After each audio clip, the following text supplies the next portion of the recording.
live here at the Heat in Covington, Louisiana. Get ready for this powerhouse matchup.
And we're live, WPBN Wolfpack Broadcast Network. Mike Arnold, Jeff Winchester, Noah Strickland, and Caden Arnold live in the St. Tammany Ochsner streaming deck over the first base dugout, live at Heat Field, Covington, Louisiana.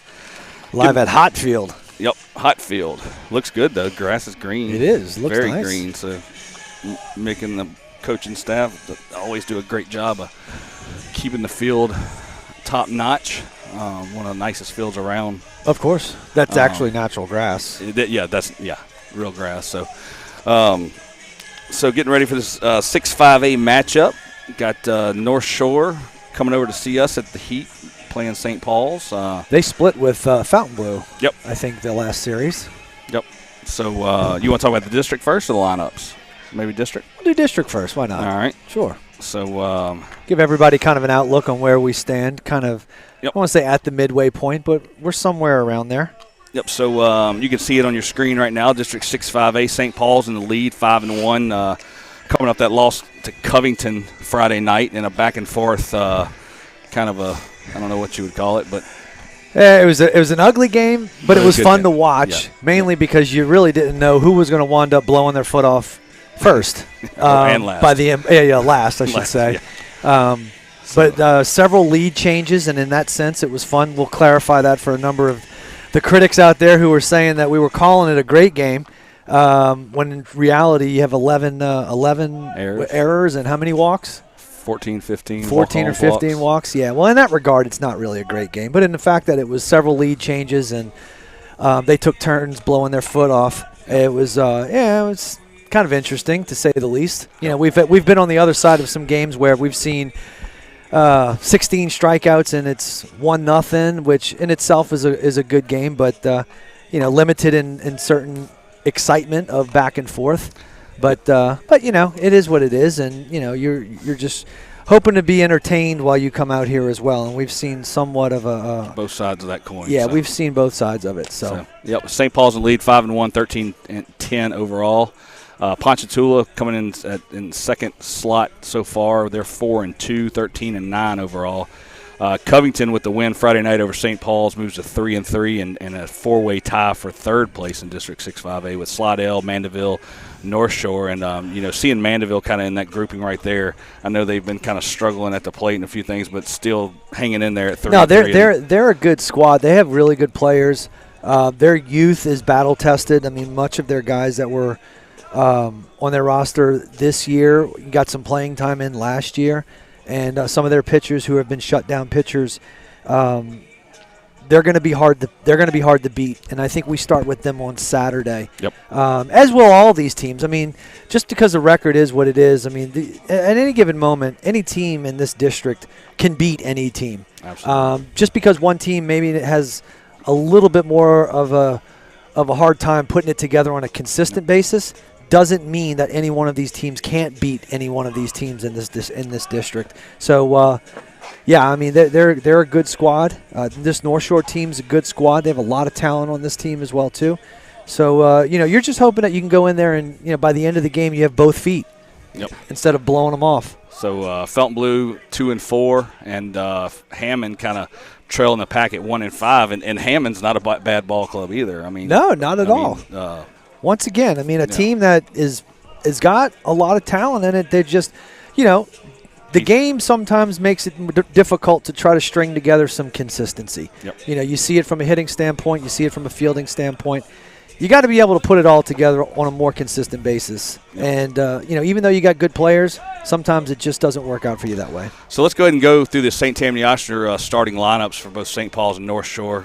Noah, we'll let you go ahead and start with the visiting North Shore baseball team, Panthers. Right. Batting first, number 7, the shortstop, David Cantrell. 2-hole is number 2, Jack Buell. Buell playing second. Then number 26, Jacob Gross playing right field. 4-hole is number 22, Andrew Vollenwilder catching. Number 5, batting fifth is number 20, Noah Lassengene, I guess. It was DH. Lassane. I think it's Lassane, yeah. Batting sixth, number 3, Hayden Wingrave, the center fielder. Then batting 7, number 21, Grant Simmons, the first baseman. Batting eighth, number 15, Andrew Powell, the center fielder. Left field. Oh, my bad. That's all right. Yeah, that's left field, sorry.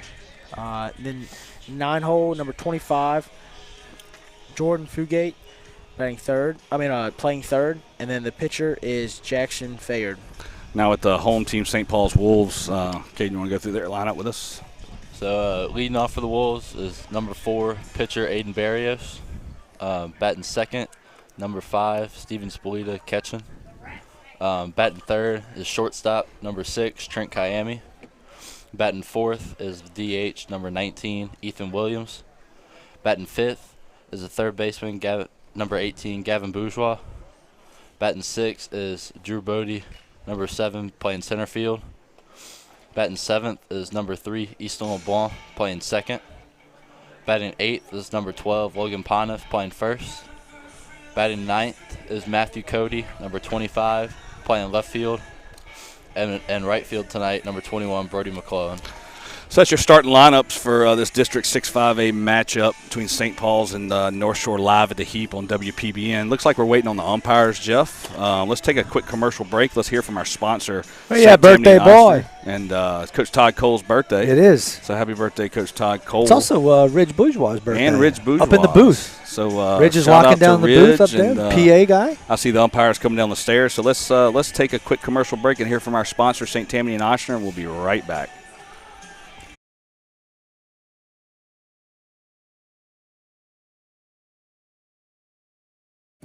There's a place on the North Shore where children feel right at home. Our highly specialized partnership provides them the most comprehensive pediatrics. Together, we offer extensive capabilities for everything from a simple checkup to specialties like cardiology and urology. So, while they have so far to go in life, all they need is right here. Ochsner Hospital for Children at St. Tammany Parish Hospital. Advanced care for kids of all ages.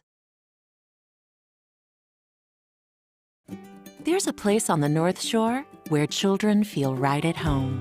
Our highly specialized partnership provides them the most comprehensive pediatrics. Together, we offer extensive capabilities for everything from a simple checkup to specialties like cardiology and urology. So, while they have so far to go in life, all they need is right here. Auctioner Hospital for Children at St. Tammany Parish Hospital. Advanced care for kids of all ages. There's a place on the North Shore where children feel right at home. Our highly specialized partnership provides them the most comprehensive pediatrics. Together, we offer extensive capabilities for everything from a simple checkup to specialties like cardiology and urology. So, while they have so far to go in life, all they need is right here. Auctioner Hospital for Children at St. Tammany Parish Hospital. Advanced care for kids of all ages.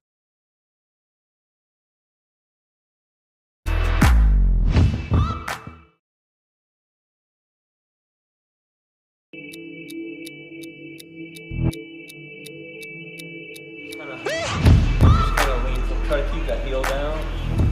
Kind of lean forward. You should kind of feel that more drawing. So you felt that hip flexor kick? Yeah. So this is the sequence then. So head, shoulder, trunk, then your hips felt. Okay. So when you go that way, you're not gonna hurt anything by going any further. I feel like yeah. I wish I had this stuff years ago. You know.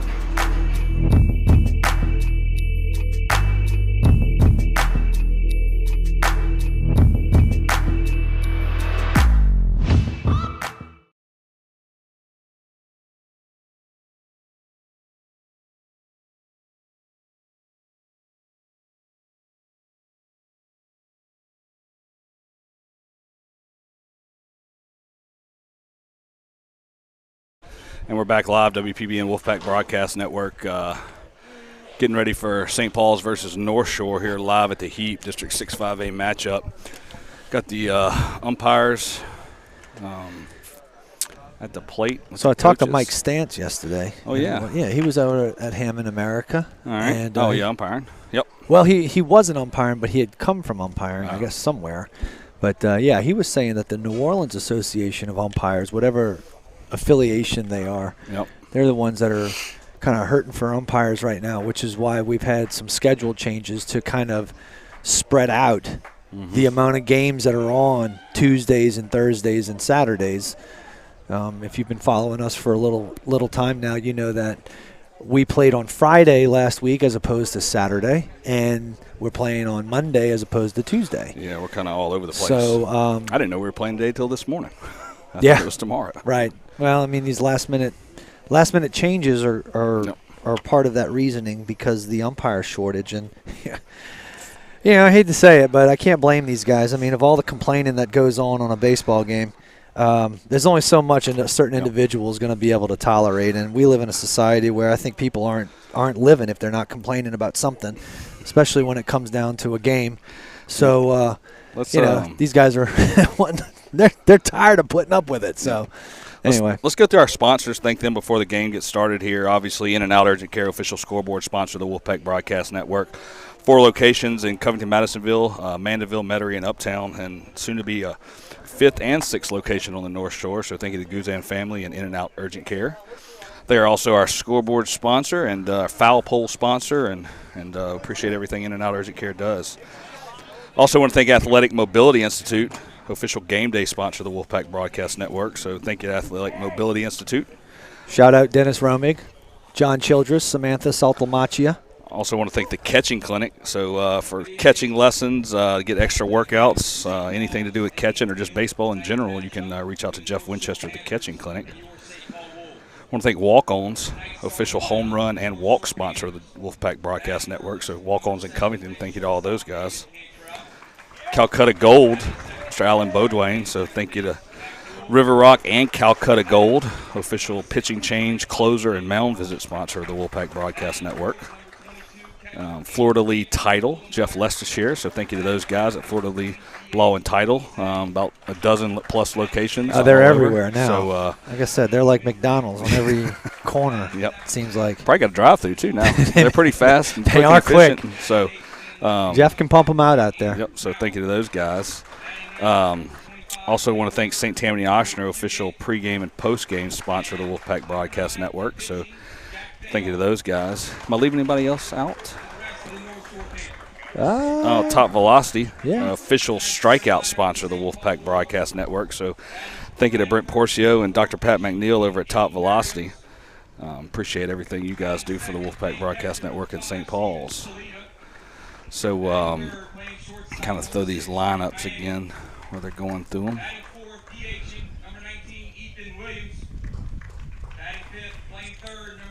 I'm trying to find the volume here. St. Paul's wearing the white pants with the gold jerseys. Northshore wearing the gray pants with the navy jerseys and the Tar Heel blue numbers. So on the mound for the Wolves today got Aiden Barrios. Senior pitcher who he threw well against Hammond a week ago over at their place.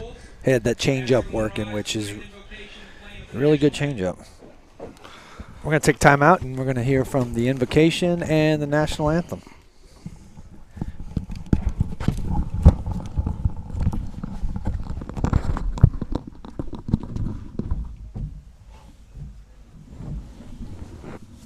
Let us remember that we're in the holy presence of God. Lord, we thank you for bringing together the Northshore and St. Paul school communities.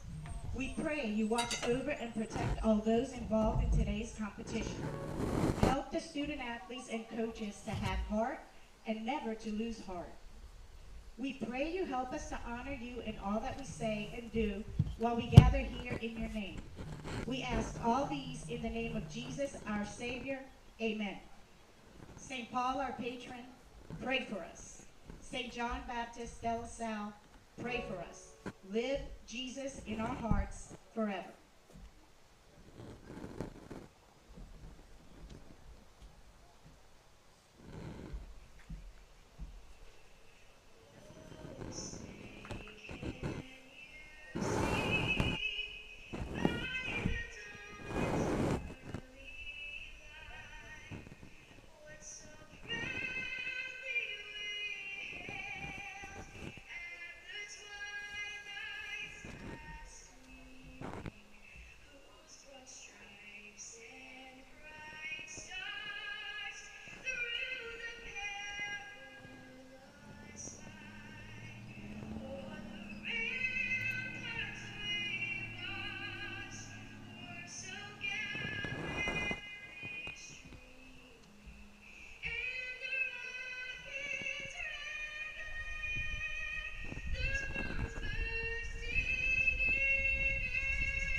Was that Burris in the recording? It is. So a recording of Miss Elizabeth Burris, senior at SSA, correct? As always, yes. And she will be live again, right? Well, oddly enough, I got a message from Michelle a second ago saying that she was actually supposed to come tomorrow night. Because their schedule originally was for tomorrow night. And when I had mentioned to her a few minutes ago that it was actually tonight, she was like, she ain't going to make it tonight. I said, it's all good. She's singing anyway. Yep. So it's either on recorded or in live in person, but Elizabeth Burris is singing the national anthem at the Heap. Yep. Noah, you want to go around the line around the field defensively for the Wolves and kind of tell everybody, or Caden, whoever's got the lineup, kind of talk about those guys? All right. So playing third is number 18, Gavin Bourgeois. At shortstop, number 6, Trent Kyami. At second is number 3, Easton LeBlanc. At first, number 12, Logan Pontiff. And left, number 25, Matthew Cody. And center, number 7, Drew Bodie. And in right field, number 9, Brody McClellan. Oh, and pitching, number 4, Aiden Barrios, and catching, number 5, Steven Spolita. So, and then offensively for the Panthers, Noah, who we got coming up to lead off the first? Number 7, David Cantrell, the shortstop. Then number 2, Jack Bull, the second baseman. Buell. And then number 26, Jacob Gross, the right fielder.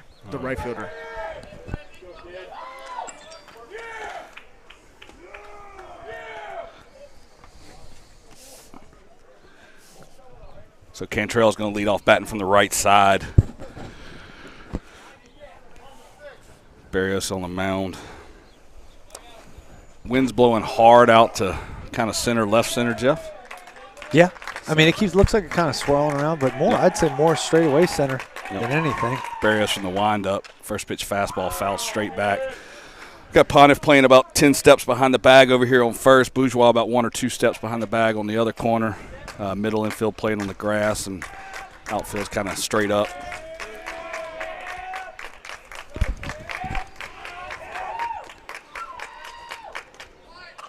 Lays down a bunt, but it's going to go foul as Bourgeois touches it about 5 feet outside the line.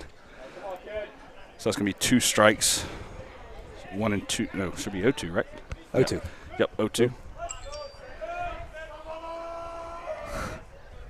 Figure it out. Let's go. Second day on the job.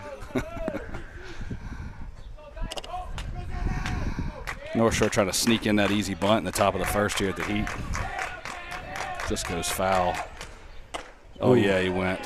I would have Absolutely. to think he did. So that's going to be a top velocity strikeout. Thinking of top velocity official strikeout sponsor of the Wolfpack Broadcast Network.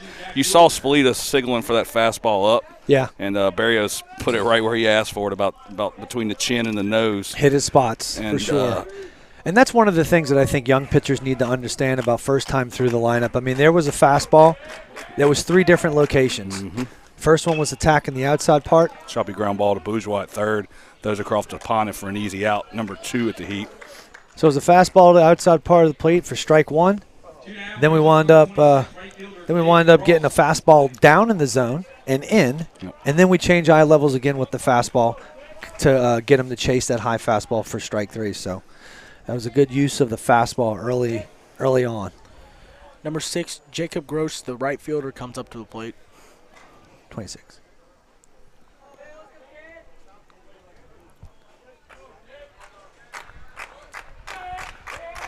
Barrios from the windup. Looks like an all-speed pitch there, right?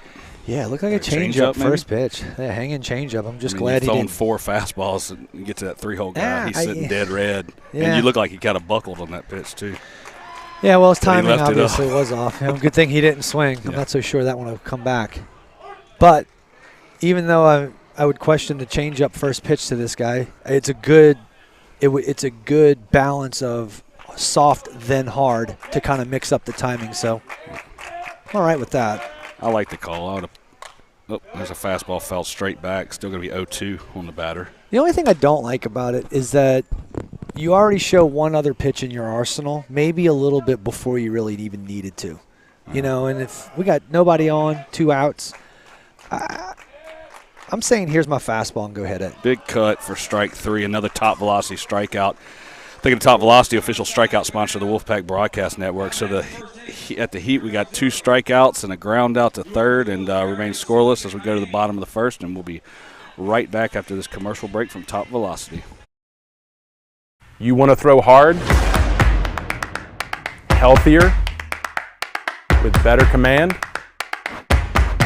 Hit me up. We got you.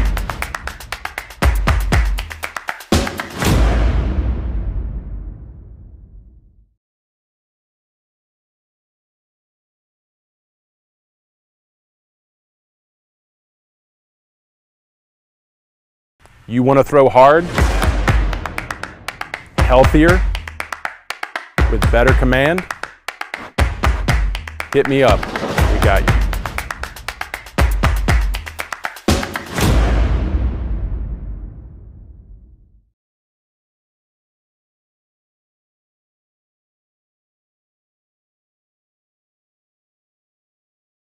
And we're back live, WPB and Wolfpack Broadcast Network. Welcome back. Athletic Director Sam Francis just in the St. Tammany Oshner streaming deck. Come to check it out and keep everybody in order. Making sure we're not doing or saying anything that's going to jeopardize the integrity of the program. Yep. Good thing he hasn't gone back and listened to all the other broadcasts that we've had. We're good. Now we're good. All right. So, think of the In-N-Out Urgent Care official scoreboard sponsor of the Wolfpack Broadcast Network. Caden, you got the St. Paul's lineup? Yep. So coming up this inning for the Wolves is number 4 pitcher Aiden Barrios, the catcher number 5 Steven Spolita, and then Trent Kayami, number 6 playing shortstop. Yep. So this these three have been pretty consistent and obviously the top 4 of the lineup. I know there's a few changes here and there, but we've seen Barrios, Spolita, and then Kayami. Yeah, I think Aiden's kind of carved himself out as this leadoff this leadoff role, and I have to say I think he's done a very good job of it. He's a guy who's going to be able to attack the fastball when it's there, or take a good number of pitches and make the pitcher throw a bunch of pitches in the first inning. I say that he's going to swing at the first pitch here. Fastball up and away for ball 1. Thank you, Aiden, for not making me into a liar. But yeah, no, he's. I think he's got a good enough eye to fit that role well. He takes that one for strike 1. 1-1 count on Barrios.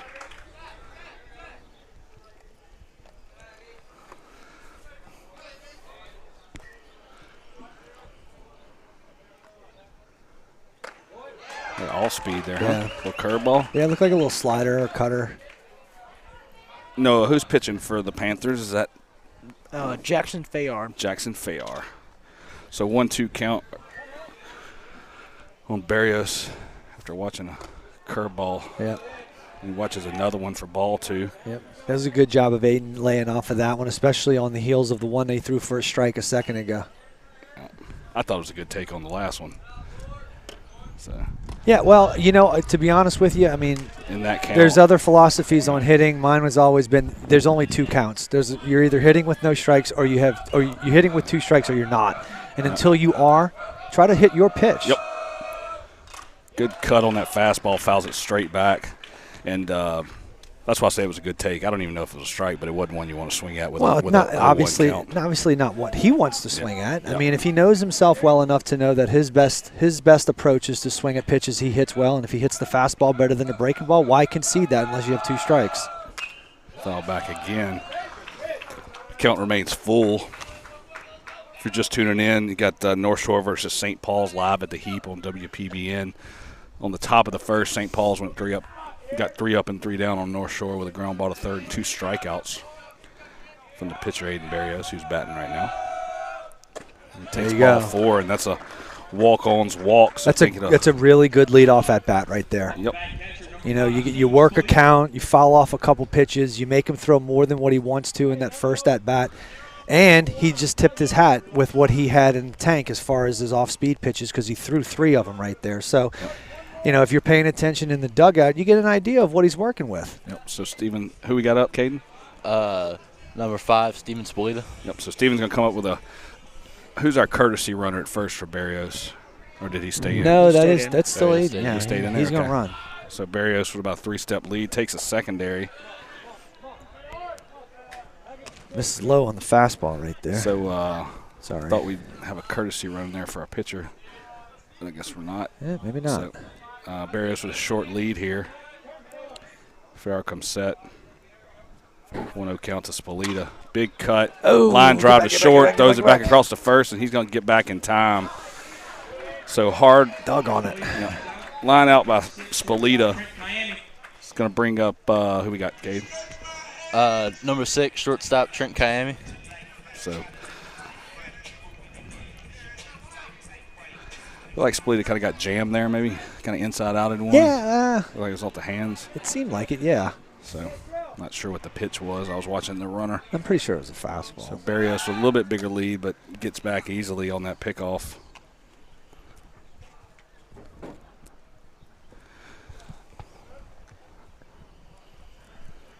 Fayard from the stretch. Gives Barrios a look. He gets another step. Slide step to home. Ooh. Kind of an all-speed pitch came. He like kind of lunged at it, fouled it off. Swung up. He swung at it, popped up, and hit him right in the elbow pad from the ground. Arm, ricocheted off the arm, hit him in the head, bounced fair. Looked like it was a little bit some type of all-speed pitch. He was out on that front foot and just kind of tried to protect it. Yeah. So 0-1 count. Barrios gets another step. Pick off from Fayard. Barrios gets back easily. Get back that easy. He could probably get a little bit more. Steps, but I don't think he wants to dive back this early. Well, I mean, if he's running bases, then. Well, I know, but I'm saying I don't think he's looking to steal, which he's probably going to do it on this pitch. Yeah, well. So Fayard comes set, slide step, and Barrios goes, like I said. And, a lot of commentator dives into going second on right base. Now. That's right. When I'm contradicting myself in the bottom of the first, it's going to be a long night. It's all right. So Barrios gets in the second sliding. Catcher kind of bobbled it, so that's going to be a Fleur-de-Lis title stolen base. Shout out to Jeff Lessishare and all the folks and staff over at Fleur-de-Lis title, based out of Ponchatoula, but everywhere around the greater New Orleans area. Slide step from Fayard, choppy ground ball to third, checks the runner, throws across. Kayami's going to be out after that ground ball, and that's also going to keep Barrios at second with 2 outs. So Barrios did what you're supposed to do, kind of had a short lead. Hard choppy ground ball to third. He caught it about even with the bag. Barrios stayed where he was at. Third baseman looked him back and then threw across to get Kayami. So who's that going to bring up, Caden? Up to bat now is the designated hitter, Ethan Williams. So Williams comes to the plate. Big right-hander. Takes an all-speed pitch, low and away. I hope Ethan can stay as hot as he has been over the last couple weeks. If Fayard hangs that changeup like he did against Barrios, it's going to be in the trees. Yeah. So for several games there, he was swinging the bat really well. Fastball for strike 1. So 1-1 count on Williams. Ethan is such a strong kid. I mean, look at the legs that he has. You should see him in the gym. I've seen videos of him lifting. It's actually pretty impressive. So Barrios, pretty good lead. Reads a dirt ball there, and he's going to get to third with no contest. So moves the runner over to third. Williams with a 2-1 count. Looking fastball right here, Coach. Oh, there's no question. Dead red. Oh, yeah. I mean, he's in the driver's seat right now as far as the count is concerned. I mean, I wouldn't be surprised if we see a slider off-speed pitch right here to see whether or not Doesn't it sure up the fastball look if you've had 2 balls that your catcher's kind of bobbled and you don't want to give him anything he's got to fight with, right, Jeff? Or is that? Yeah, I mean, it kind of, but although it, I mean, he threw. Are we thinking too much in depth on that? He threw a slider right there, but I mean, I think he's more in tune of not being able to give Ethan something to hit. I mean, you got 2 bases open right here. You got a guy who's got light tower power, and you don't want to mess up and throw him something that. Fastball from Fayard gets him chased on the outside of the corner. That's a top velocity strikeout. So the Wolves leave 1 runner stranded after a 6-pitch walk from Barrios to lead off the bottom of the first. Spalita hits a line drive to short. Kayami grounds out to third, and then Williams goes down swinging for 3 outs. So we're going to go to the bottom of the second inning, top of the second inning, still scoreless here at the Heap, and we'll be right back. In and out urgent care. Serving our community with rapid COVID testing, flu shots, DOT CDL physicals, treatment for allergies, rashes, cuts, cough, and cold, and state-of-the-art on-site x-ray. Visit any of our 4 locations 7 days a week or bring the mobile care van to your business and test up to 300 people daily. Schedule your appointment online at inandouturgentcare.com. In-N-Out Urgent Care and Occupational Medicine. Feel better, faster.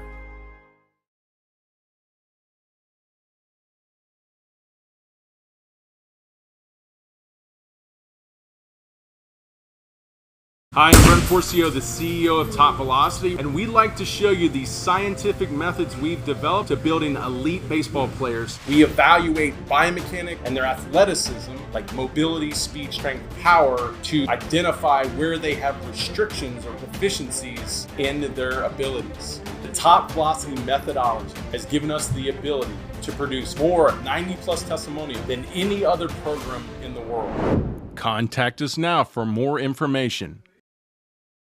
And we're back live, WPBN Wolfpack Broadcast Network. Scoreless here at the Heat, going to the top of the second, North Shore versus St. Paul's. North Shore coming back up for their second at bat. Know who they got? Leading off this inning is number 22, Andrew Vollenweider, the catcher. And then number 20, Noah Lassane, who's DHing. And then the center fielder, number 3, Hayden Wingrave. So we'll call him Andrew V for short. Andrew V. So outfield playing straight up, a little bit of shade in left field, squirting over to center. Sun's trying to go behind the trees. Over here, hard ground ball. Kaimi backhands it, throws across nice to Pontiff, play. who stretches, and he bobbled it. So runner's going to be safe at first. Great play by Kaimi.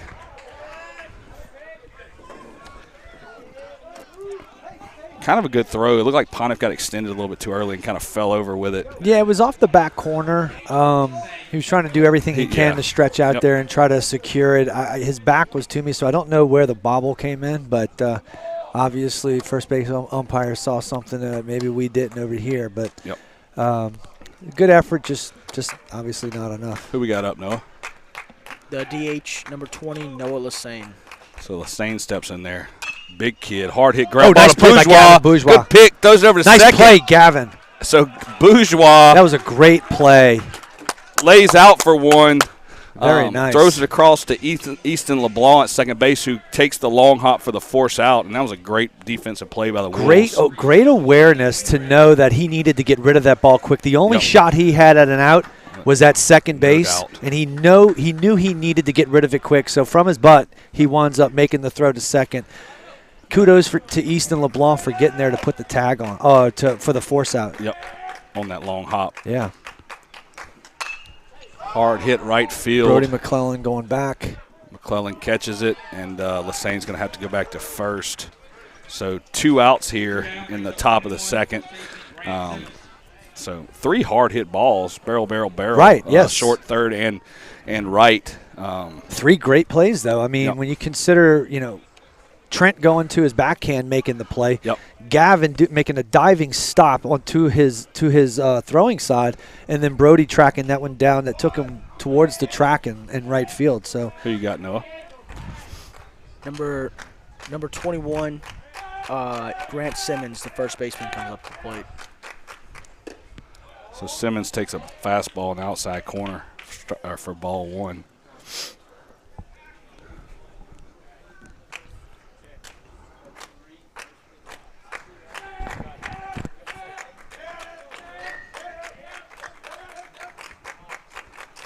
Barrios with the pitch. Choppy ground ball up the middle. Kaimi slow rolls it, throws it across the Pontiff for out number 3. The Panthers are going to leave 1 runner stranded after 3 hard hit balls and a dribbler. Yep. And we're going to go to the bottom of the second, still scoreless here at the Heat. And we'll be right back after a word from our sponsors.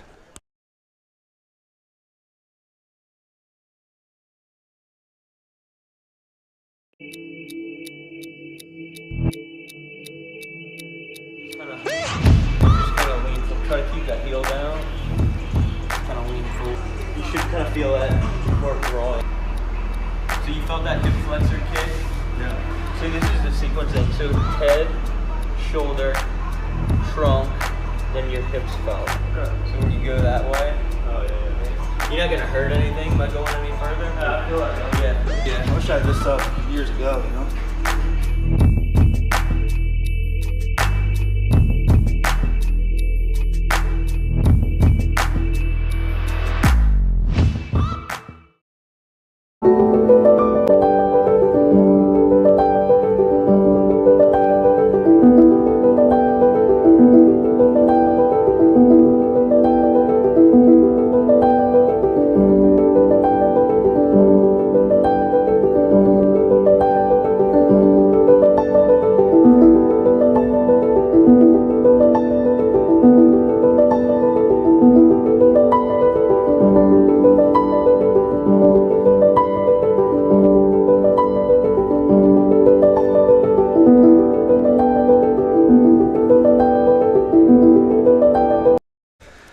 And we're back here, bottom of the second at the heat.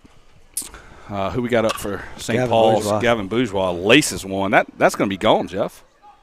Off the fence. Off the fence. Gavin is stroking it right now. Beautiful hit by Gavin. Let's go. Get it rolling. Get it rolling. Yep. So Bourgeois with a big hit, looked like about a foot from a walk-on's home run. I tell you what, he hit a grand slam in the game against Hammond the other day, and that's really all you need to get things going. I mean, a little bit of confidence right there.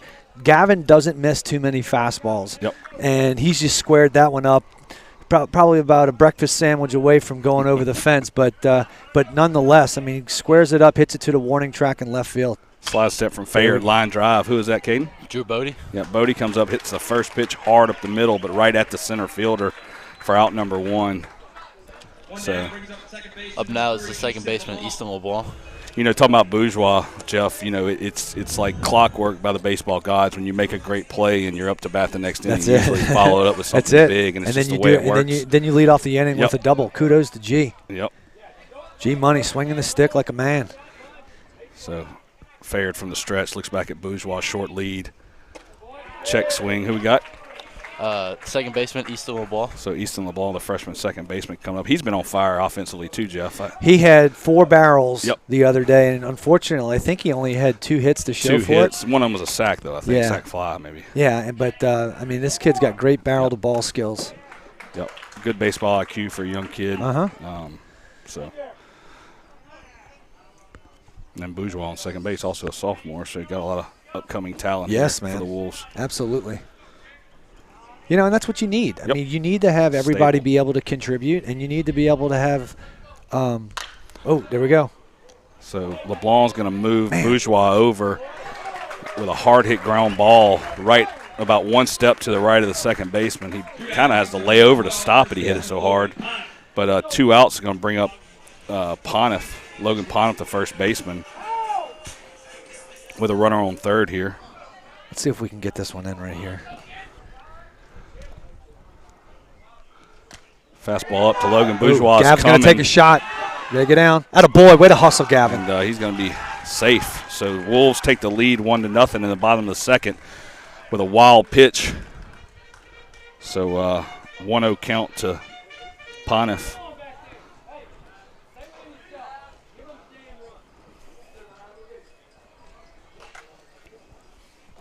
What was the North Shore coach saying, Jeff? He was jarring at the catcher a little bit for having that ball get past him, Yep. So Fayard back in the windup. 1-0 pitch to Pontiff. Off-speed pitch high and away for ball 2. Couldn't tell whether that was Brady or whether that was Jay. North Shore Panthers being coached by Brady Benoit, Jay Hodges, and Austin Bellamy. So another good take by Pontiff to make it 3-0.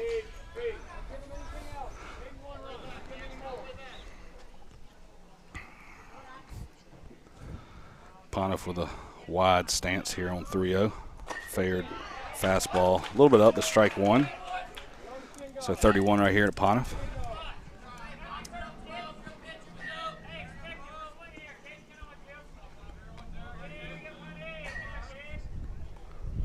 Ooh, fouls another one back. Makes it 3-2.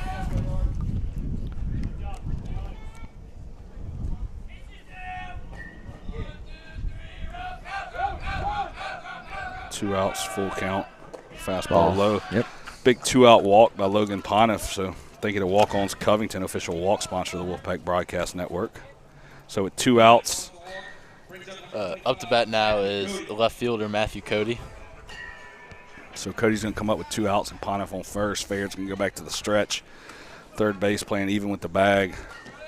Middle infield kind of playing one step in the dirt. Outfield straight up. Pontiff at the secondary, all-speed pitch for strike 1 to Cody. I guess you got to start mixing it up when you start seeing these guys being very aggressive on the first pitch fastballs. Slide step from Fayard. Even though it is the first time through the lineup. For ball 1. He's almost thrown an off-speed pitch, first speed pitch from everybody from Miami back. Mm-hmm. So we saw all fastballs the first 2 guys. Then we started with a changeup to Miami. I'm pretty sure Gavin hit a fastball. Yep. Is that off-speed pitch? So 2-1 on Cody. Barrios on deck for the top of the lineup for the Wolves here in the bottom of the second. Fair comes set. Secondary Pontiff, fastball low and away. Backdoor pick off. Pontiff gets back easy on a 3-hopper to the first baseman. Not really in the best position to do that. I've heard long hop and no hop, but I've never heard 3-hop. 3-hop? Yeah. Well, if it hops 3 times to get there. Yeah. And that's another walk-ons walk. So 2 walk-ons walks with 2 outs in the second. That's going to be we're going to get a pitching change mound visit from Northshore. So thank you to River Rock Stoneworks, official pitching change mound visit sponsor of the Wolfpack Broadcast Network. Alan Beaudoin and the guys over at River Rock Stoneworks. Guys and gal, Heather Mitchell. Yep. Son Jacob goes here. Yep. St. Paul's. Thank you to you guys. Doing some quality work over there. Coach Brady Benoit. Just want to make sure that Fayard is settled in, trying to break up the rhythm, let him remember, hey, we got 2 outs. Yep. Try to settle in here as we turn the lineup over. So thank you to River Rock Stoneworks, official mound visit sponsor of the Wolfpack Broadcast Network. So we got runners on first and second, 2 outs, Fayard from the stretch. Short lead by Pontiff. First pitch to Barrios, breaking ball for a strike. Third base playing a few steps behind the bag. First baseman all the way almost to the grass and right. Middle infield playing real close to the bag on both sides. Check swing by Barrios. He doesn't go for ball 2 or ball 1. 1-1 count. Bells ringing across the street, Jeff. We hear him. 6 o'clock. And all's well. So shout out to Robin over there. Yeah, thank you, Jeff. Come from my childhood right there. 6 o'clock and all's well. I love that. It's actually 12 o'clock, I think. 12 o'clock. Good movie. Fastball away. Good look by Barrios. Must be just missing off the plate over there. They don't look horrible, but I can see that the catcher is kind of reaching across his body to pull that one in. Yep. So 2-1 count to Barrios. I think you're going to see it right here, Jeff. There it is. Just misses 3-1. And you can see the frustration on Fayard's face. You know, the body language is showing. Yeah. You know, where do I need to put that? Got to come over the plate now. There's a fastball. And it's low. Ooh. And you hear the coaches telling him that's not a strike. Quit shaking your head. So that's another walk-ons walk, 3 in a row. The hat trick for walk-ons in Covington. Go ahead and see the guys and gals at Walk-Ons Covington. Get you some mozzarella logs and some devils on horseback. Tunatini. And Tunatini. Shout out. Up to bat now is catcher Steven Spolita. So good spot for Spolita here. Fayard from the windup. Hard hit ball center field. First, right at him. Doggone it. So Spolita laces one. You know, if it's more than a foot left or right of the center fielder, it probably scores 3 and you get a double. Yeah. Maybe a triple out of that. So, but the Wolves get a run off a Bourgeois' big blast off the left center wall for a leadoff double. And then he scores after reading a good dirt ball and then scoring on a pass ball. So 1-0 Wolves. We'll take a quick commercial break and we'll be right back. In and out urgent care.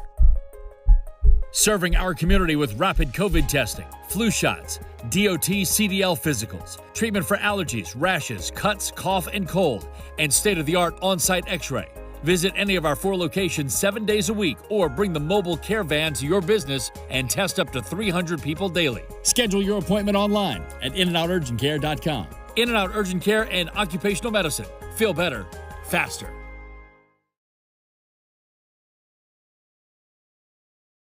You want to throw hard, healthier, with better command? Hit me up. We got you.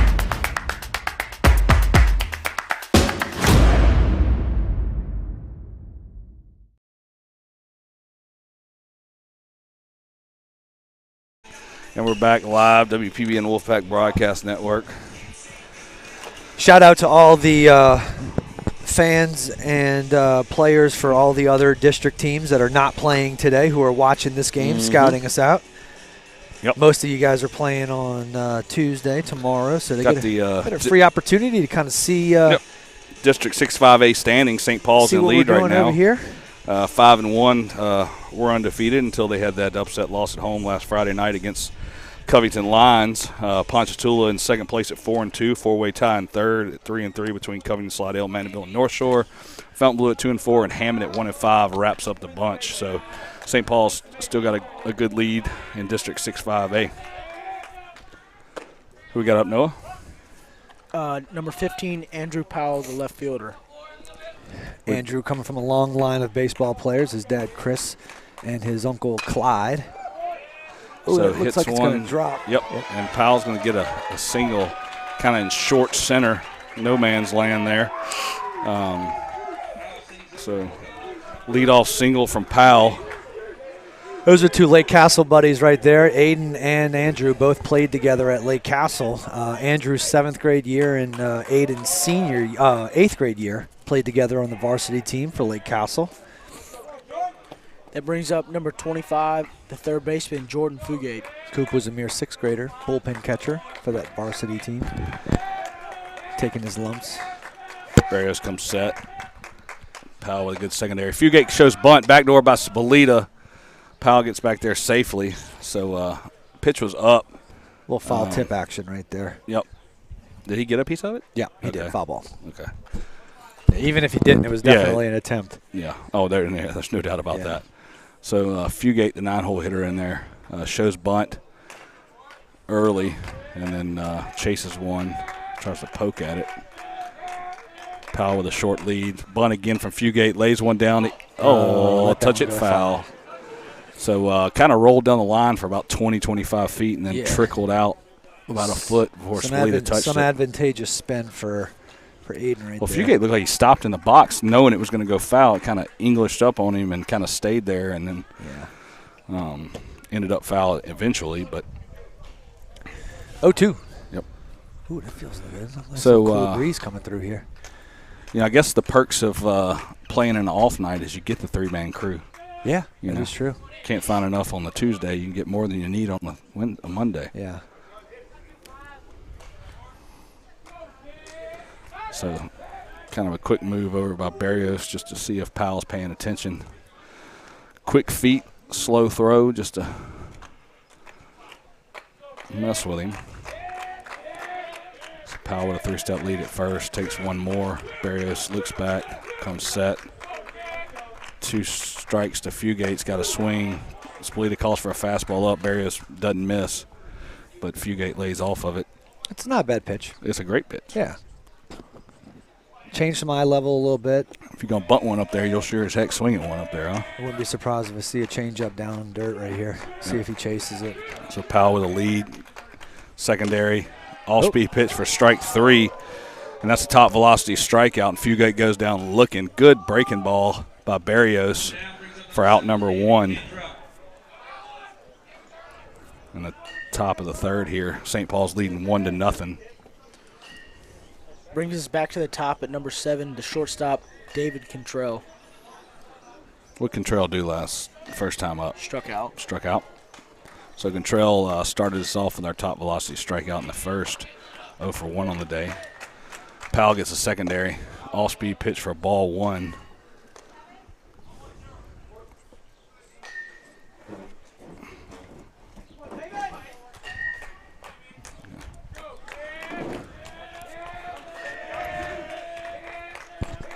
I tell you, I've always been a fan of Andrew Powell's big league hair.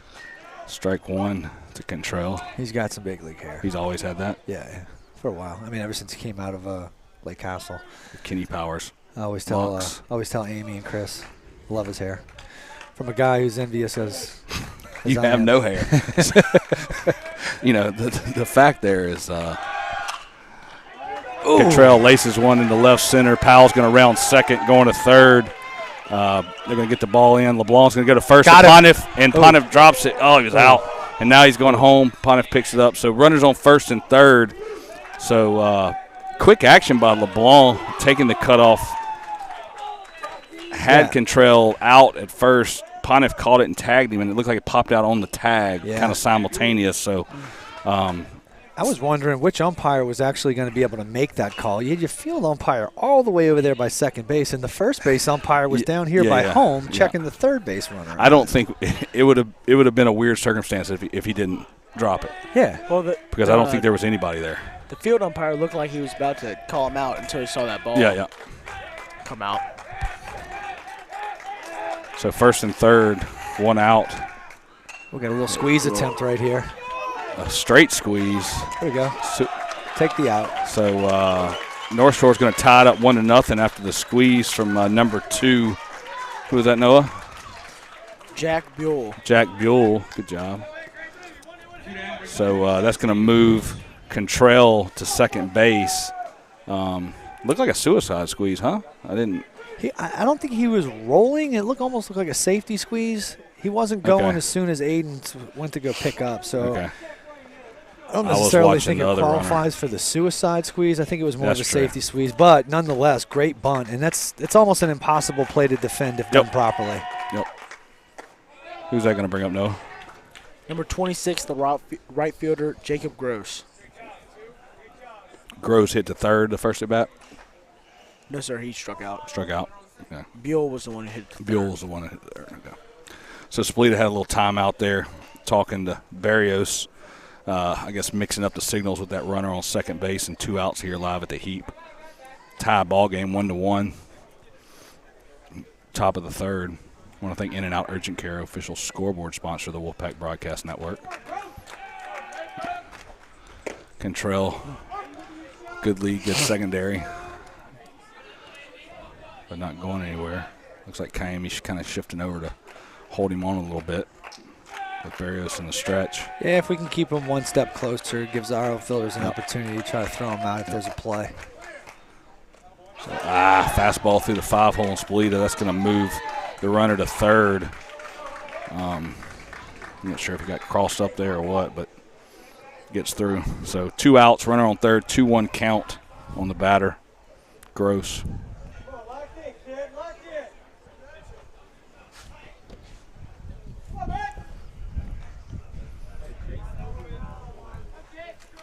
All right, 1 pitch away from getting out of this inning, Aiden. Just make your pitch. All speed up. Makes it 3-1 on Gross. Yeah.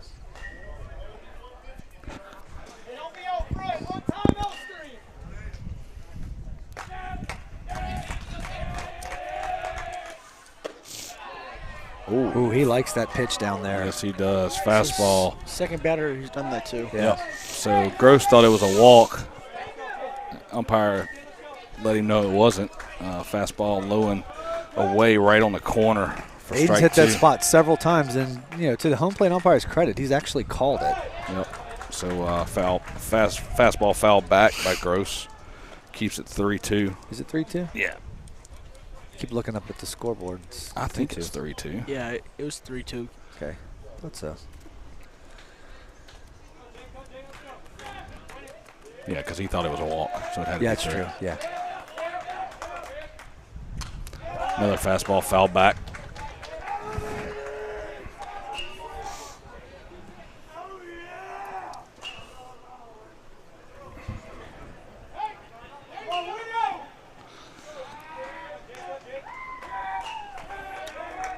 One ball game, top of the third here. Live at the Heat, North Shore versus St. Paul's. Barrios from the stretch. 3-2 count. Foul ball from Gross down the left field line. Runner on third. 2 outs.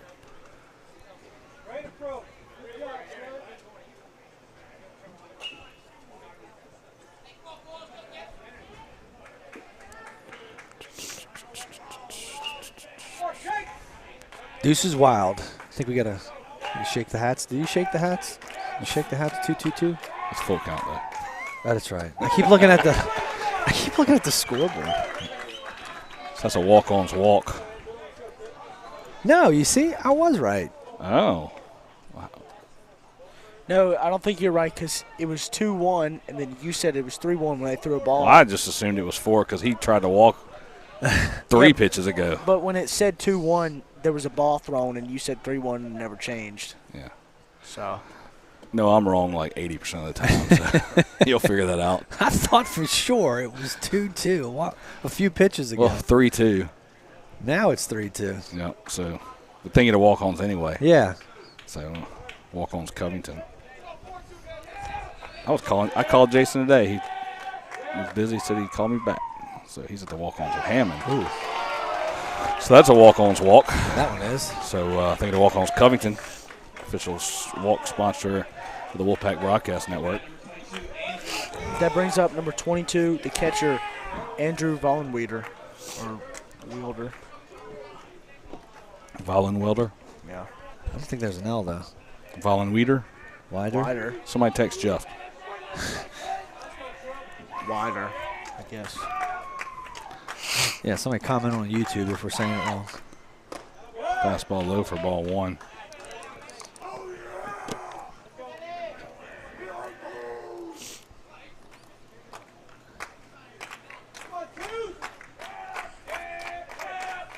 First and third, Barrios comes set. Another breaking ball. Is that 2 in a row? Yeah, well, it's change up. That's his go-to pitch is change up. Yeah.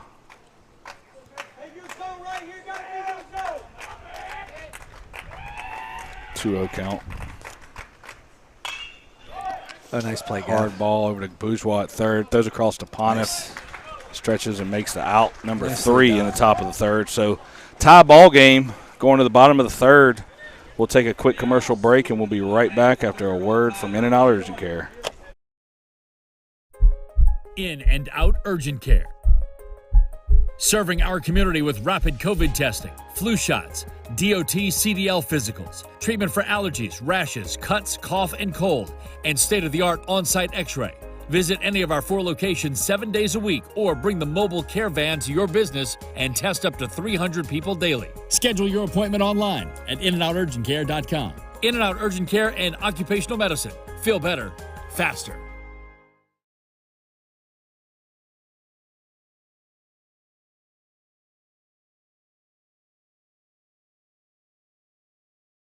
You want to throw hard, healthier, with better command? Hit me up. We got you.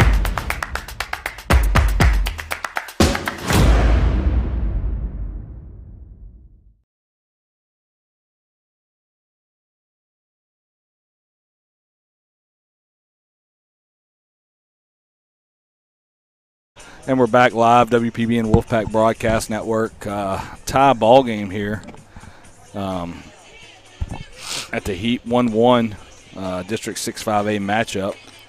I guess while we're waiting for the batter, we can talk about District 6-5A again. St. Paul's in the lead 5-1 in district, followed up by Ponchatoula 4-2. Covington, Slidell, Mandeville, Northshore all tied in that third place slot with a 3-3 record. Fountain Blue 2-4, and then Hammond following up the spots with a 1-5 record in last place. So that's your District 6-5A standings right now.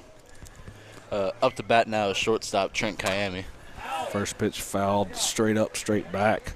And for those of you Strike guys 1. who do not know, I mean, those are all going to change. I mean, there's no question about it. A lot of baseball left, right? I mean, Oh, yeah. 5 or Well, 6 district it's not games, only give a or lot take. of baseball games left, but Yeah. the teams are so, I think the parity in the league is so good. You know, at any given moment, anybody can beat anybody and just completely change the way the outlook of the district is. So What do we have, 6 district games left? Is that right? 7? I believe so.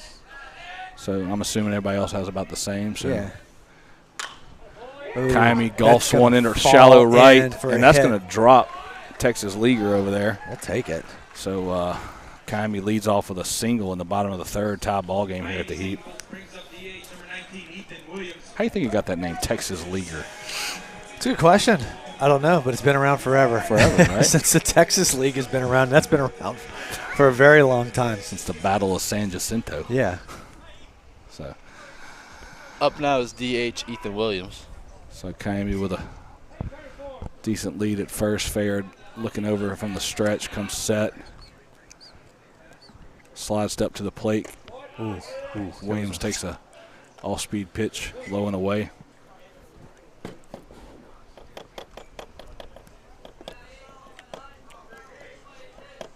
1-0 count to Williams.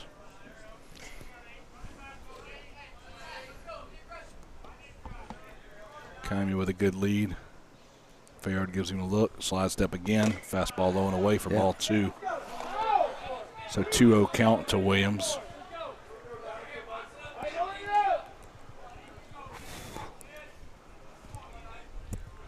Another quick slide step. Fastball low and away. 3-0. Fayard having some body language issues again. I don't think any of those were strikes. No. But he's probably getting frustrated himself. So Kaimi with 2 hands on his knees, 3-0 count. Same pitch for the 3rd time. He gets it that time. He got a little help from his catcher right there. Yeah, the frame job gave him that one. He did a good job of, I think, creating that one. So presentation, man. Yep. A lot of what it's about when you don't have the robotic umpires calling balls and strikes. So 3-1 count. Foul ball straight back. I saw a little meme or GIF, whichever one's not the video. Meme. Yeah, meme. I always forget. So I was talking about how people, always get on the catchers for missing the wild pitch, but never thank them for framing the outside strikes. Yes, so, exactly. So 3-2 count to Williams. Pick off by Fayard over to first. Kaimi gets back safely. I want to send a shout out to all the Mandeville fans that are watching right now, especially those who are commenting on YouTube right now. We appreciate it. We appreciate the support. Does anybody know the definition of Texas League? If you do know the definition of Texas League, please feel free. Big cut from Williams for a top velocity strikeout. 1 down brings up number 18, third base. What are they saying? Just read names and comments on the air. They want to know who these guys are announcing. They should be on TV. Yeah. That's about as close as we're getting. About the only channel we're on is one of the ones that have squiggly lines on it. Big cut from Bourgeois. He was looking for the trees on that one and just missed it. Yeah. Kaimi was going hit and run right there. So good cut by third baseman Gavin Bourgeois, who hit the River Rock Stonework sign out in left center. Got a little crowd gathering over where he hit it last time. Tried to give a souvenir to the left field lounge over there at the River Rock Stoneworks. Pick off from Fayard. Banner. I think if they would have been there the first at bat, somebody would have stuck their arm out and got it. We might got have some free braces like. What was it? What was the playoff game with the Orioles and Yankees? Orioles and that kid got free orthodontist work and like lifetime season tickets. Good for him. Yeah. It's before the whole Bartman rule. Yeah. That's going to drop in for Gav. Oh, whoa! Great play by the shortstop. Wow. And doubles up Kaimi. Wow. Man. Good play. Really good play. Cameraman missed it, but kind of a Texas leaguer in the center, and the shortstop came out of nowhere. It was like Willie Mays-esque. Yep. Right there from shortstop. I mean, he was going down to the ground over his shoulder, catches it, and then has the wherewithal to pop up and throw it to first base. Yep. So let's see, well done. Who was that? That was Cantrell. Yep, Cantrell, the leadoff guy. Kudos shortstop to you, David. Very well done. Great play. So let's take a quick commercial break, and we'll be right back after a word from In-N-Out Urgent Care. In and Out Urgent Care. Serving our community with rapid COVID testing, flu shots, DOT CDL physicals, treatment for allergies, rashes, cuts, cough, and cold, and state-of-the-art on-site x-ray. Visit any of our 4 locations 7 days a week or bring the mobile care van to your business and test up to 300 people daily. Schedule your appointment online at inandouturgentcare.com. In-N-Out Urgent Care and Occupational Medicine. Feel better, faster.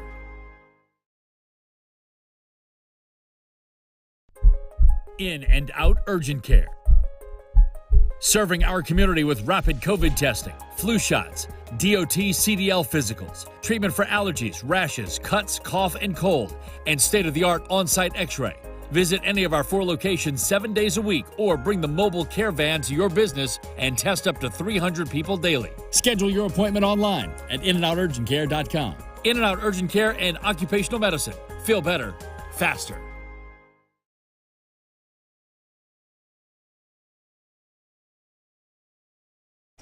And we're back live at the Heap. North Shore 1, St. Paul's 1.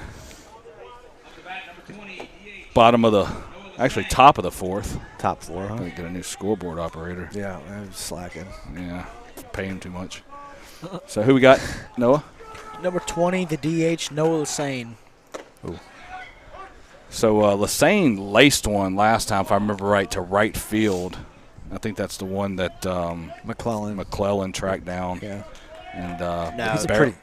Oh, sorry. You can correct me. Oh, there we go. Like I said, he barreled one up to right field. Great play by Brody McClellan. Good play, Brody. Catch. Good play. In foul territory. Out of the camera view, but that was one heck of a sliding catch right there. Yeah. For all you guys that know the Heap, he basically slid into the home plate turf of the opposing dugout or bullpen. Reminded me of Todd Adams making a sliding catch in the semifinal game of the 1997 state championship bracket play game over against West Monroe. I think that was West Monroe. It was my year. We won state. And Todd made a catch that was exactly like that. Shout out, Todd. Yeah. Well, I knew it was something to do with that. That's you usually plug that in the fourth. Of course. The Rumble State Championship. As always. 25th anniversary. It's our fourth inning reminder. That's right. Hey, it's the only time we ever won. I mean, at least me. I'm good with it. One of my favorite memories in high school. I bet it was. Other than Jeff Russo having a Geo tracker. He did have a Geo car. Yeah. We talked about that last year. We talked more about a tracker than the. Hey, man, it was hot back then. It was. Everybody had a Geo tracker. Strike one. What's strike a Geo two. tracker? Basically like a. It'd be like a RAV4, I guess. If maybe. Something like that. I don't know. It's like a box with wheels. Like a Jeep Grand Cherokee, like the old ones? A Jeep. If you could take a Jeep Liberty and squish it by about 2 feet. Yeah. And the top back would raise up a little bit, and it had half the engine. Okay. And only came in standard. That would be a Geo tracker.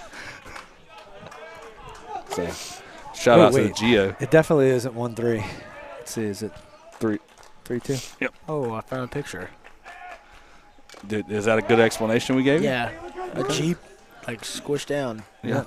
Yep. With a smaller engine and. Yes. I want to say it was white. I think it was white. His was white. Got to see Matthew over the weekend over at Southern Miss. Yep. He looks good. Matthew Russo, class of 2021 at St. Paul's, playing at Southern Miss now. Oh, barrels that one up. What kind of bat is that? Smoked. We got a guy there. We got a Drew there with a glove. Yep. So Bodie comes over and makes the play. What bat is that? 2 down brings up first baseman 21 Grant Simmons. It's got a skull on it. With 2 outs. 2 outs in the top of the fourth. It's going to bring up the first baseman for North Shore. Who you got, Noah? Number 21, Grant Simmons. Simmons. I looked up what a Texas Leaguer means. Yeah. Okay. What you got? A Texas Leaguer is a weakly hit fly ball that drops in for a single between an infielder and an outfielder. Where's the origin? Oh, yeah, we know that. We know that part. Well, like, I don't know. That's all it came up. Hey, listen to this, though. You can also call it a gork shot or a duck snort. A duck snort. Duck snort. Okay. So we got to add that one. So No, I don't know. It doesn't. There's no. It doesn't say who. So Google I'll Google origin of Texas Leaguer. Barrios from the windup. Big pitch to Simmons for strike 2. We got to be careful because we're going to start getting messages that we're talking too much about other things. Other than the things. game. Yeah. Well, the Texas Leaguer was a part of the game just a second ago. I don't know if the Geo tracker was kind of right. Segue. Yeah. We didn't venture off From for too Rummel long. to Russo to. Yeah. We didn't venture off too far. So. 2-2 count. 2-2-2. Deuce is wild here at the Heap. Fastball low for ball 3. Full count to Simmons. Tie ball game, 1-1.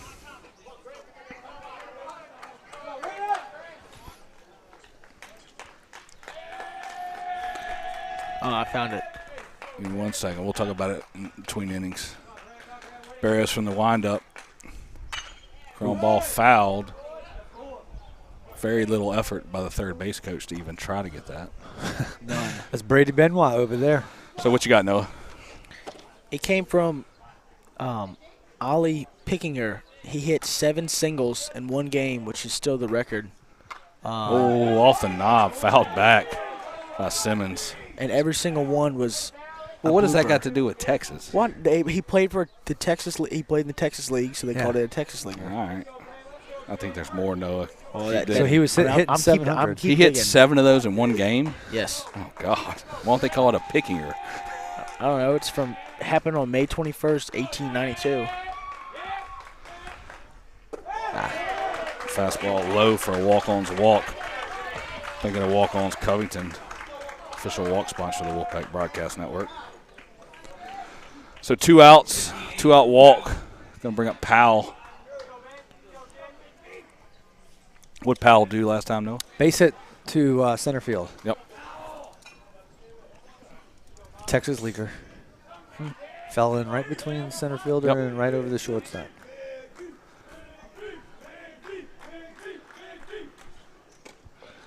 All-speed pitch for strike 1.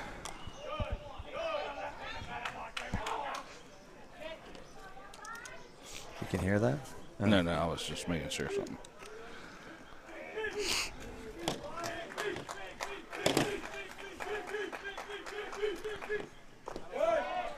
Fastball low. I kept digging. It doesn't really say anything else about it.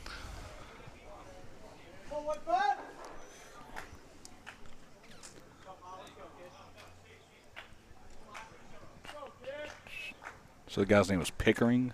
Ollie Pickering. Played for the Houston Mudcats.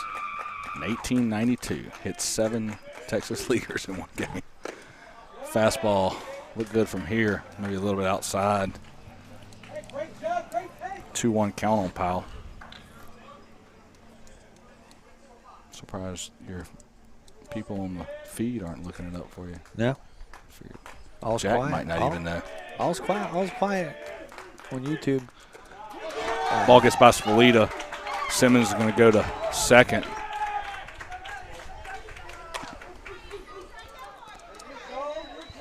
So that moves him into scoring position on a 3-1 count to Powell with 2 outs. So Barrios can get a new ball.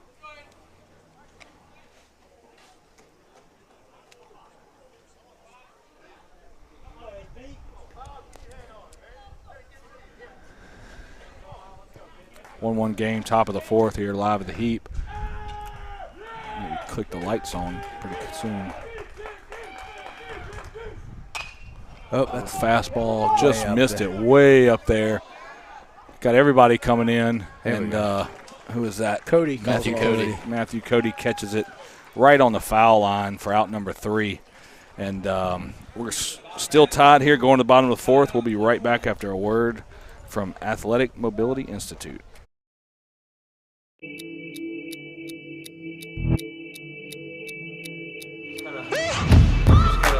Try to keep that heel down. Kind of lean forward. You should kind of feel that work raw. So you felt that hip flexor kick? Yeah. So this is the sequence then. So head, shoulder, trunk, then your hips fell. Okay. So when you go that way, you're not going to hurt anything by going any further? I feel like that. Yeah. I wish I had this stuff years ago, you know?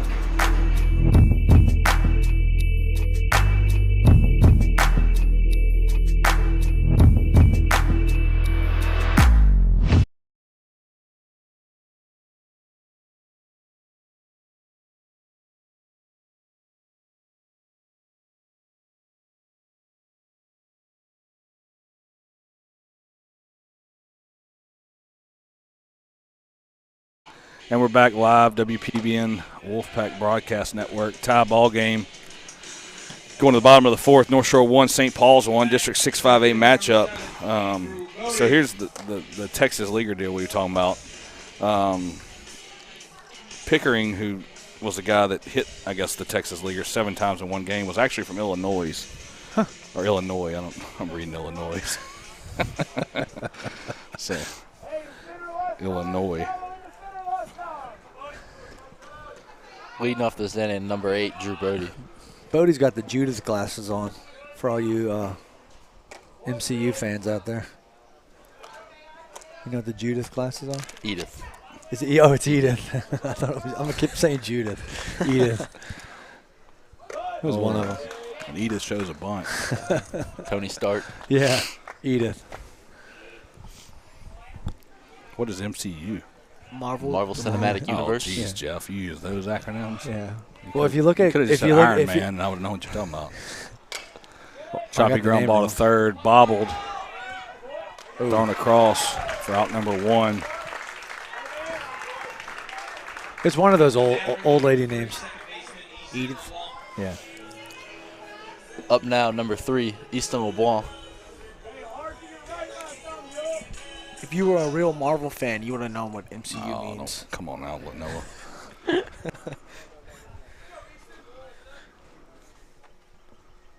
Smoke. Oh, God, boy, He just hits hard, man. Yeah, man. I'm telling you, he smokes the ball. So Easton LeBlanc with another single, freshman Easton LeBlanc. Just finds barrels, man. Yeah, man. His barrel to ball skills are incredible. Yep. Up now is the first baseman, Logan Pana. Yep, so that's going to bring up Pana with 1 out here.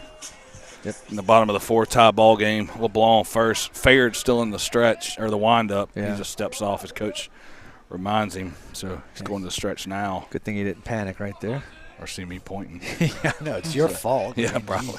Slide step from Fayard. All-speed pitch to strike 1 to Pana.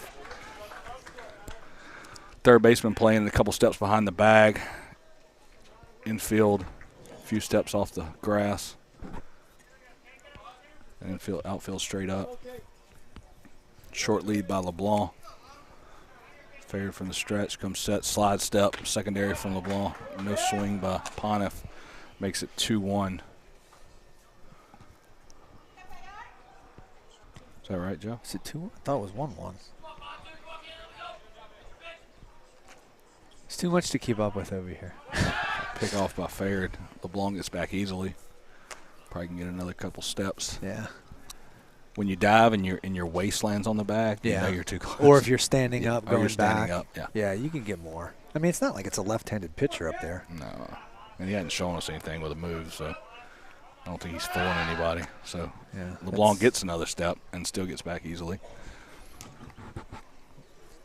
1-1 count on Pana. We got some feedback on the home plate camera. We can use I know. I can't do anything about it. Graduated ND filter. Just who said that? What does that mean? I have no idea. Because we need to put him on the payroll. Somebody really said that? Yeah. Who is that? Clinton, message me in the instant message. And we never had a problem with this, and I'm talking directly to you, Clinton. And then we put a UV filter on the camera, and we do have some filters, and then all of a sudden it comes back, and one of them, this is our center field shot, and it's the same camera, and neither one of them have filters now, and I've checked it, but our home plate is a little darker. A little bit darker, and the brightness setting didn't do anything, so, but runners on first and second, 1 out. Pinch hitting for Cody here is Cade Anderson. So Anderson coming to the plate, I guess.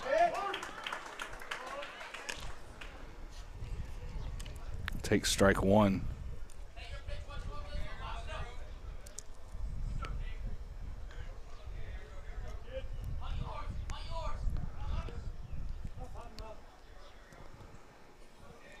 Oh, 1 count, slide step from Fayard, fastball away, makes it 1-1. Seen a rare pinch hitting appearance. Yep. By Anderson.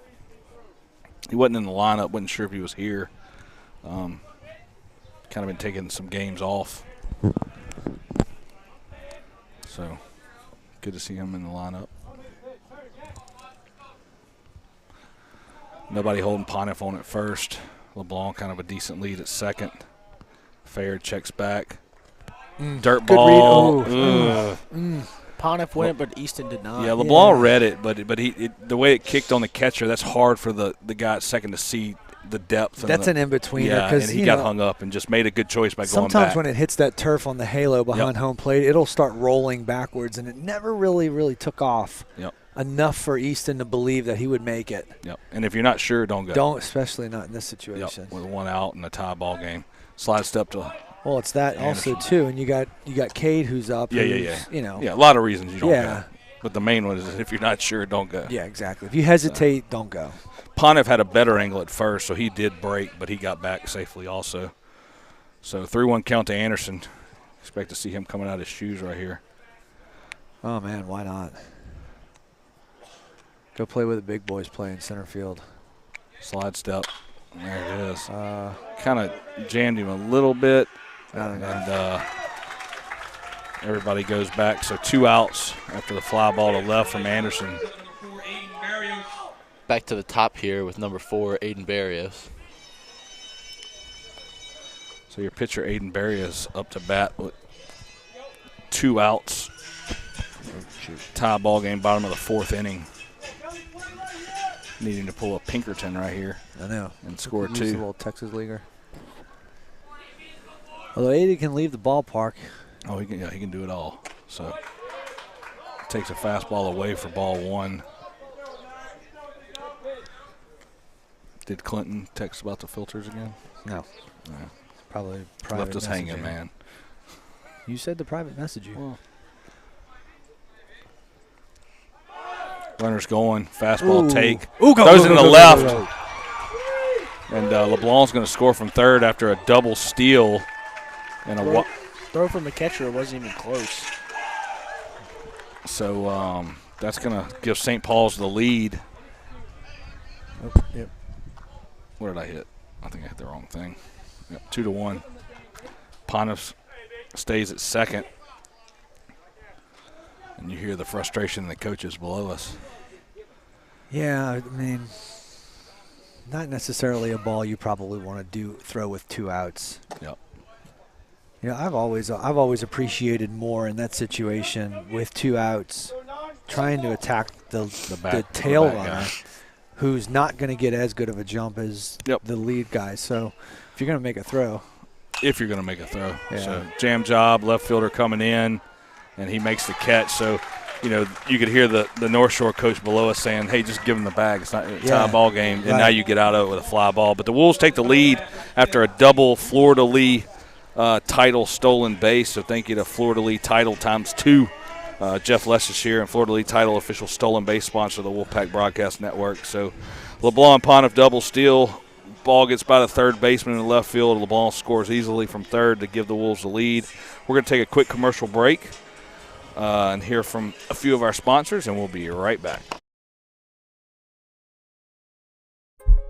In and out urgent care. Serving our community with rapid COVID testing, flu shots, DOT, CDL physicals, treatment for allergies, rashes, cuts, cough, and cold, and state-of-the-art on-site x-ray. Visit any of our 4 locations 7 days a week or bring the mobile care van to your business and test up to 300 people daily. Schedule your appointment online at inandouturgentcare.com. In-N-Out Urgent Care and Occupational Medicine. Feel better, faster.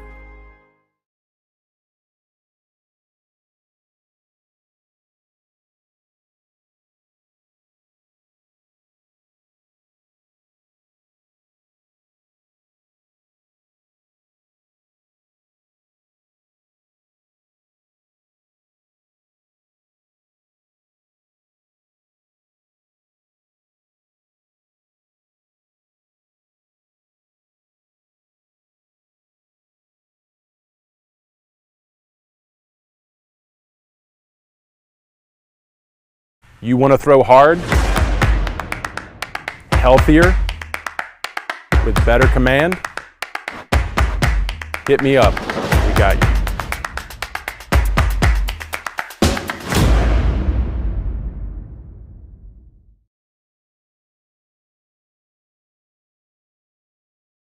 And we're live, WPBN Wolfpack Broadcast Network. Noah Strickland's looking for a Geo tracker if anybody's selling one. Yeah. We saw Jeff Russo watching out there. Maybe he can kind of turn him on to one. First pitch strike on Jordan Fugate. the third baseman. Yep. So Fugate comes up. What did he do last time, Noah? Struck out looking. Yep.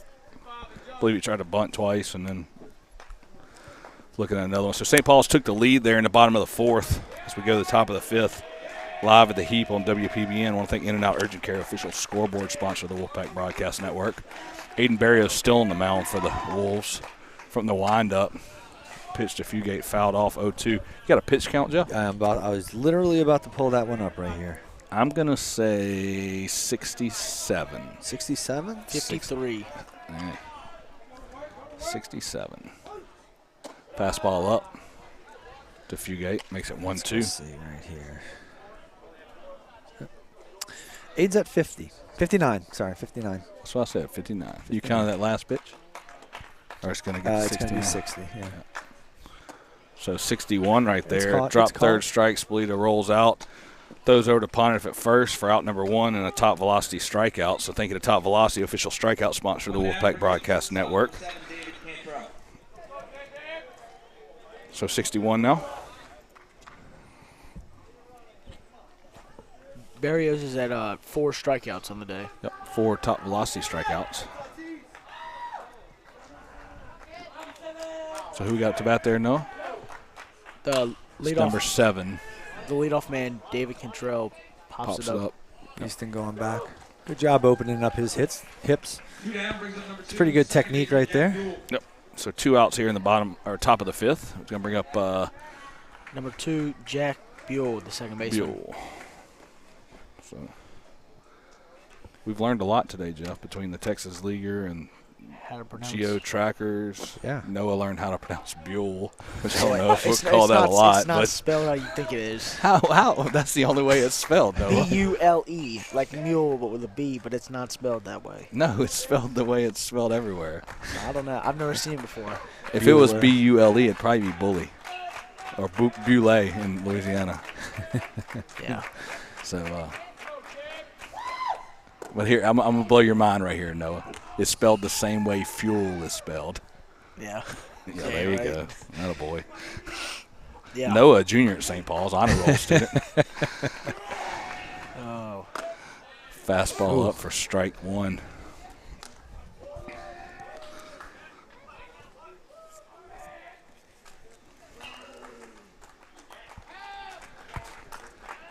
Two outs to Buell, 1-1 count. Ooh. Barrios spikes one, and the plate bounces over Spalita's head for 2-1.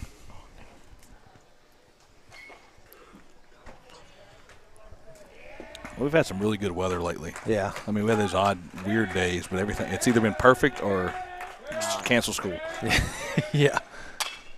Buell laces one to left center in for a single.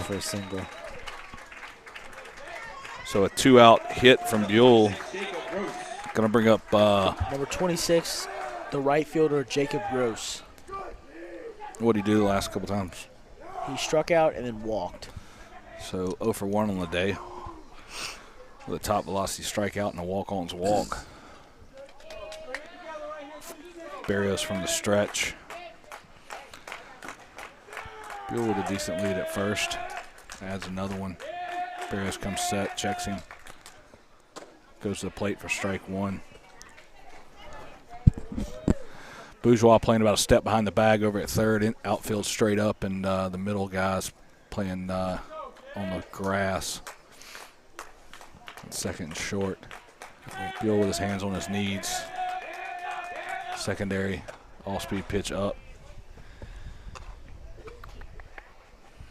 Northshore 1-3-1 on the day. 1 run on 3 hits and 1 error, and St. Paul's is 2 runs on 3 hits and 1 error. Not so sure why the scoreboard has 4 hits over there. Runner going. Hard ground ball gets by Pontiff at first. Buell's going to round second, go to third, and everybody's going to hold up. That was a hard hit ball. I don't. Yeah, that was. That was well struck. So first and third with 2 outs. That's going to bring up the catcher, number 22, Andrew Vollenwater. Andrew who? Vollenweider. Is that what? He's just giving you a hard time, Noah. Yeah. Look, we got the roster before you got here, and we said we'll give Noah the Well, North Shore. I noticed that when I got here. Y'all just handed We'll me see what he this. does with this. I didn't think you'd get tripped up on Buell, but hey. Fastball away for ball 1. Vollenwader. Wonder if we're going to see a steal opportunity right here. See the coach over in the third base box giving signals the old-fashioned way. Yeah. No wristbands for Brady Benoit. I like the wristbands. I do. Pick off over to first. Gets back safely. Personally, I don't like the wristbands. I like old-fashioned way. Yeah. To each his own, man. Doesn't matter as long as you're getting it done, baby. Yeah.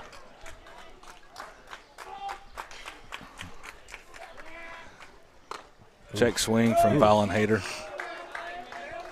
2-0. Didn't go. 2-0. Wonder if Brady would pull the old force balk right here with 2 outs. Or a pickle play, huh? Yeah. The old Leo play. See if he takes off early. Yeah. Barrios checks him twice. Fastball low. Makes it 3-0.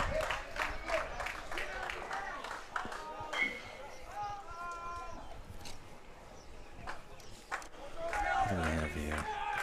Looks like Cole Hillberry in the bullpen over there. I think he's just giving a take the long way every time. Making him throw a strike right here, especially on this pitch. Oh. So walk-ons walk. So the 2 outs, bases loaded for the Panthers. St. Paul's up 2-1. Spalita's going to call time and go talk to Barrios. And that's going to bring up number 20. Noah Lassane. Noah Lassane. Looks like Coach Brad Fariza wants to come out and talk to Aiden about going fishing this weekend after we get through this game over with Calcutta Gold. Calcutta Gold, official mound visit sponsor of the Wolfpack Broadcast Network. And do a little offshore fishing, go for some tuna, maybe even some what's that? What else is that? Grouper? Snapper. Grouper's more off the Florida coast, huh? Yeah, but Noah really doesn't like saltwater fishing. He told us the other day. Yeah, so. I didn't say that. But he's going to go check out Calcutta Gold. Yeah, I am. They're going to change his mind. So you're going to go out there with Alan Bodwin and take you offshore fishing and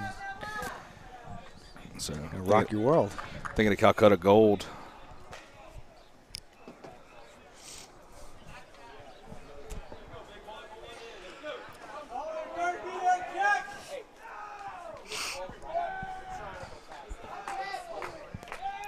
Barrios comes set, bases loaded. First pitch. Little Texas leaguer. And that's going to drop in. Dang it. Comes in. And Northshore is going to score 2 on that Pickering Texas leaguer. Yeah. In left center. So that's from Lassane. Is that right, Noah? Yes, sir. So Lassane knocks in 2 here in the top of the 5th with 2 outs. To left center. Cody's in left. Yeah. Cody did everything you do. He came in, he fielded it properly, Nice threw a throw. laser in, right at his cutoff man. Spalita didn't ask for him to get cut off. It got through, and it was a bang play.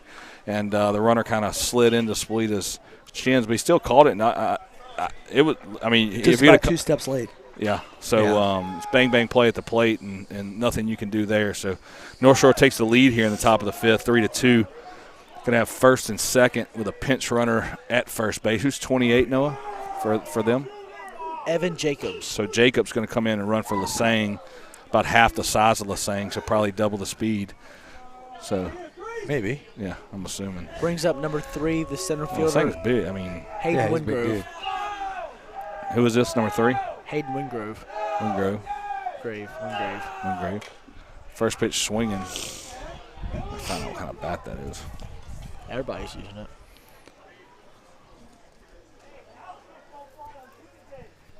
And I'm assuming we're going to see the runner at first move over pretty soon here. Barrios giving him a look, coming set. Looks like he's going to go. Runners, kind of a delayed.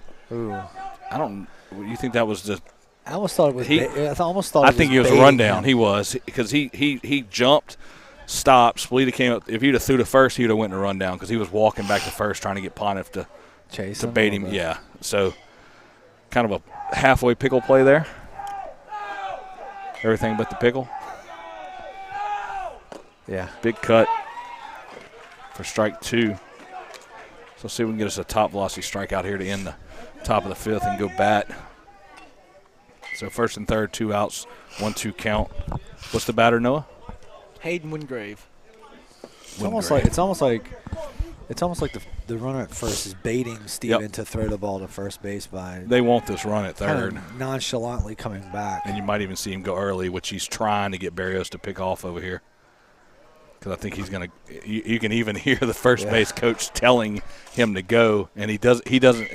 The pinch runner doesn't understand what they want, so he's trying to get him to go early to get a forced pick off and then a run down to score this guy from third. And I think that the first base coach has done everything but take his helmet and swap places with him to tell him what to do. Breaking ball. Splita blocks it up very Good nicely. block by Steven Splita with a runner on third base, keeping it in front. So 3-2, 2 outs. He's going to be moving on this pitch. You still try to force that early move here, Jeff, or just let things happen as they would? I mean, 3-2, 2 outs. He's probably going to be moving on the pitch. He's moving on the pitch, but they've been trying to get him to go early. He still doesn't even go on that, but it's a walk-on's walk. So we'll get some base running practice next week. Yeah. So bases loaded, 2 outs. Brings up number 21, the first baseman, Grant Simmons. I looked up what bat that was. It's a Voodoo 1. Voodoo 1. 2022. Yeah. It's custom colors. It's hot. Yeah.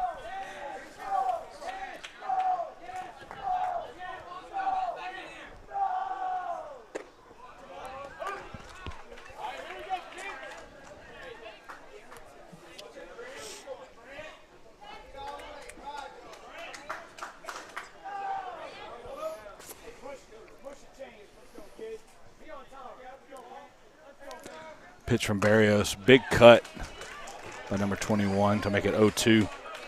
So bases loaded, 0-2, 2 outs. Don't have to serve him up anything nice right here, Aiden. Yep. Make him go fishing. You going up or down? I'll go down first. Yep. Although he wants to go up, it looks like. Either way, I mean, it doesn't really ask make a for it up. difference. Ooh, where was that?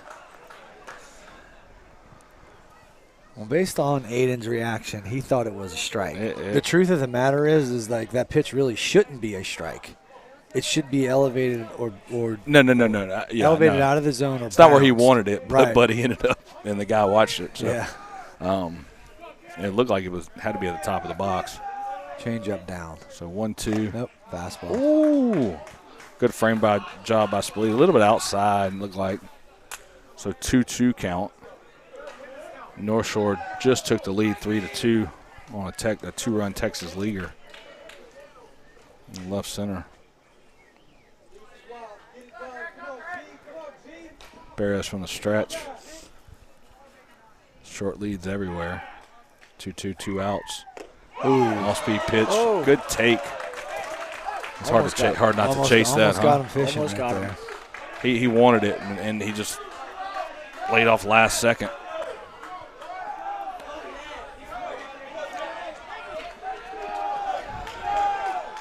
So 3-2, 2 outs. Runners are going to be moving here. Barrios from the stretch. Inside will move just to keep everybody honest and see if anybody's sleeping. Just a little check right there. Yep. Nobody was holding anybody. He just wanted to see what runner wasn't paying attention. Yeah. There was a good chance the guy at second wasn't. He was, though. Give him credit. He was. So.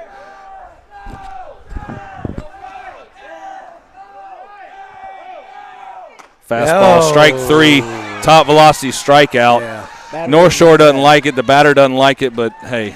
Well, you got one on the Let's take a look at it right here. Good thing we got replay right here. Is about to go. Yeah. I mean, at 3-2 with base low, you don't watch that pitch. Yeah, you can't. You can't watch So let's take a quick commercial break, and we'll be right back after a word from In and Out Urgent Care.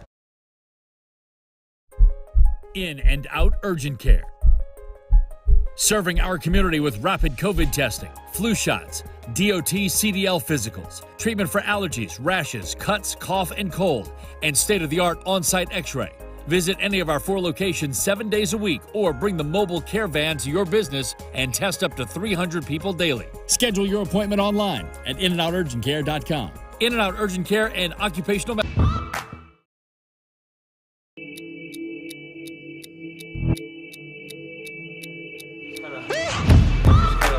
Try to keep that heel down. Kind of lean forward. You should kind of feel that work drawing. So you felt that hip flexor kick? Yeah. So this is the sequence then. So head, shoulder, trunk, then your hips felt. Okay. So when you go that way, you're not gonna hurt anything by going any further. I feel like yeah. I wish I had this stuff years ago, you know.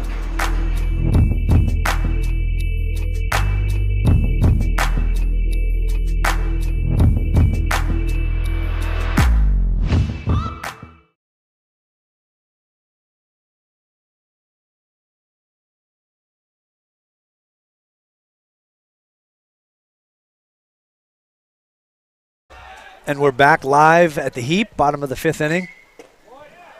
Score is 3-2. North Shore Panthers are on top of the St. Paul Wolves. Got Steven Spolita in the batter's box right now. Took strike 1.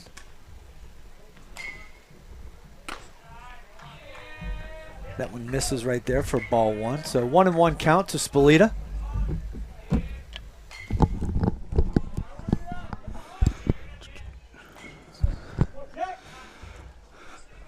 Bottom of the 5th, St. Paul's down 3-2. So 1-2 count to Spolita. Still got Faird on the mound. How many pitches is he at? Do we have that? Yeah, he's got to be in 75-ish, huh? Let's see. I'm going to say 72. Spolita goes down swinging. You're right, 72. God. I mean, this is probably behind. Yeah, it's behind by 1 pitch. So 71, sorry.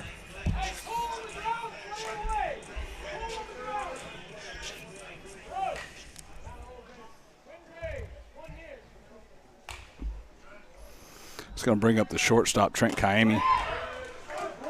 Takes strike 1. Although Fayard looks like he's still throwing. He's still, yeah. Just as hard now as he was in the first inning.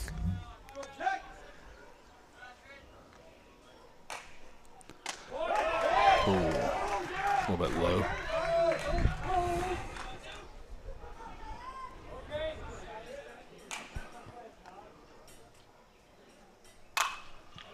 Oh, that one's going to hang up just a little too high. Second out of the inning. Kayemi flies out to center.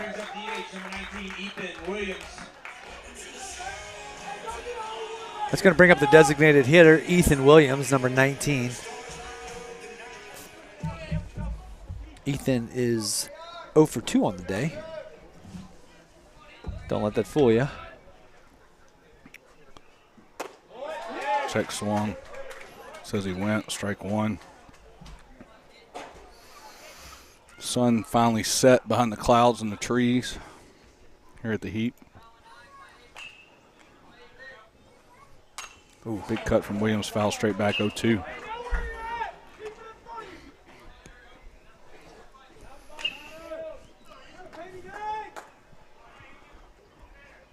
Corners both playing about 8 to 10 steps behind the bag. Middle infield right on the grass line and outfield.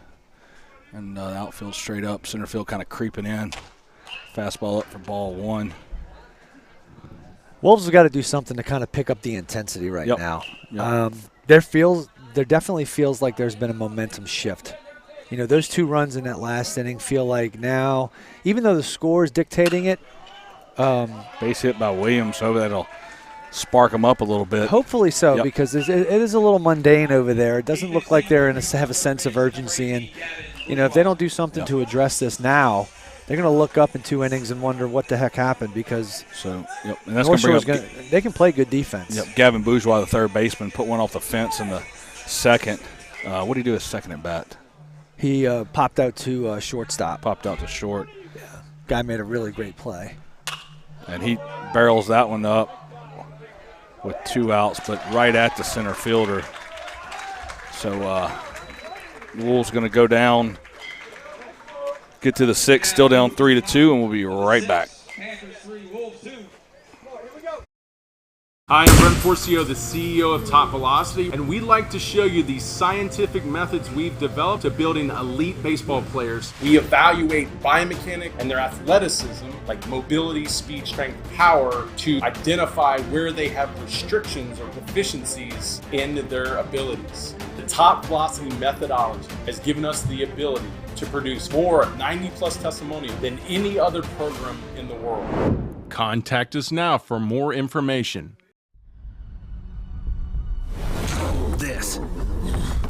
This is a walk-on athlete. They push harder and put their heart into the game. This is the passion we're built on.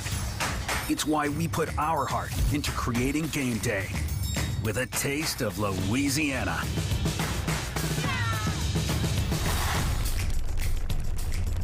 Walk-ons, we live for this.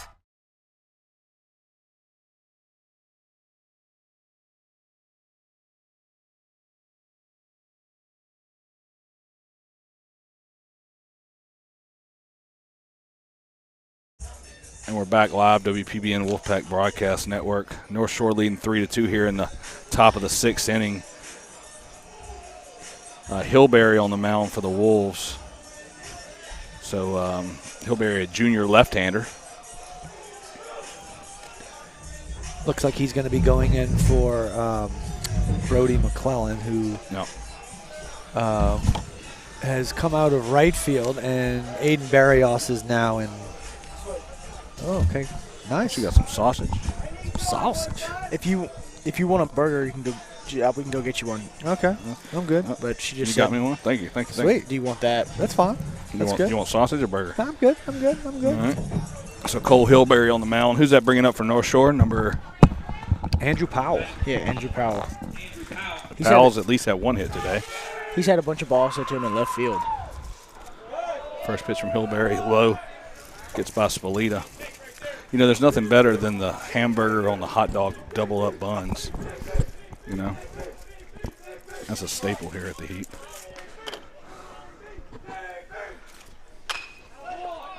Ground ball over to Kaimi at short, kind of bobbles it, throws across the pond. He's going to beat it out. So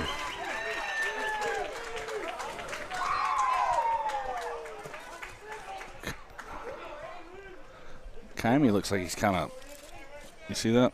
I think he hit him in the kind of caught one in the midsection. Number 8, Anthony Tamborello in the back. Remember me telling you about funny hops in that one spot? It's.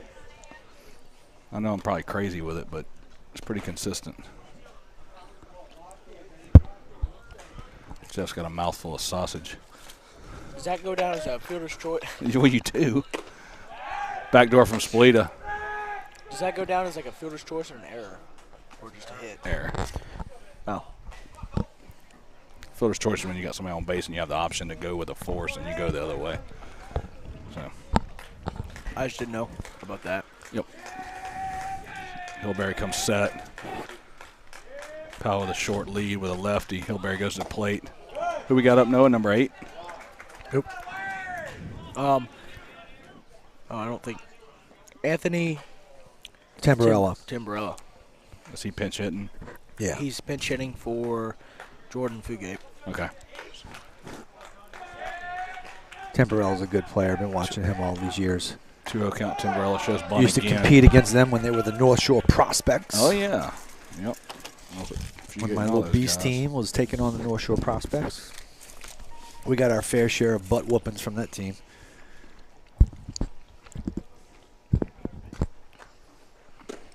Ball away. So Hillberry walks Tamborello.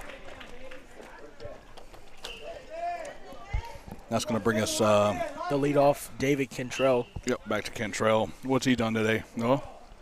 Struck out and a single. So 1 for 2 on the day for Cantrell. Got runners on first and second, no outs here. Top of the 6th inning. St. Paul's down 3-2 to the Panthers. Pontiff playing in front of the runner at first. Bunt down the third base line. Goes foul. Not even close. Looks like Bourgeois is playing a few steps behind.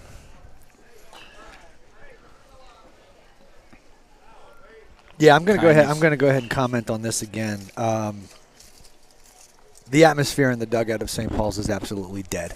In fact, I want to go over there and with the paddles and see whether or not I can shock them over there. I mean, it's the 6th inning right here. No energy whatsoever, so they got to get something going on over there. Everybody's just kind of spectating, watching the game.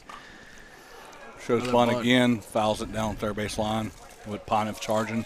Yeah. LeBlanc's going to be covering first on that bunt coverage, and Kami's holding on second.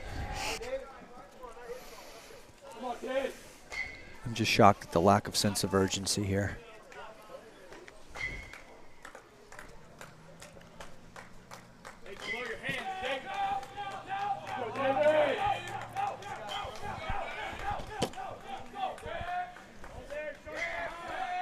Hillberry comes set, looks at the runner, goes to the plate, fastball away.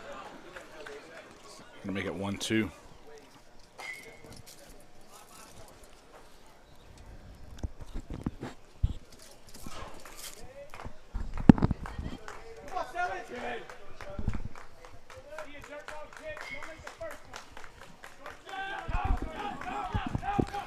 Powell with a good lead at second. Kami right behind him. Oh, big cut from Cantrell, just misses it. A little bit out in front. Yep, 1-2.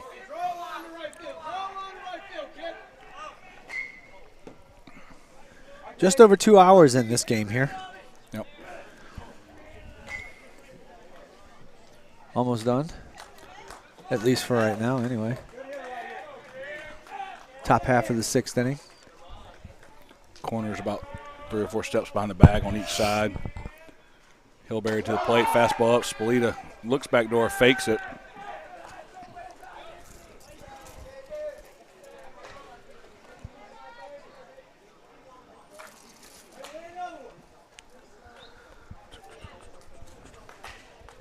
Two count to Cantrell.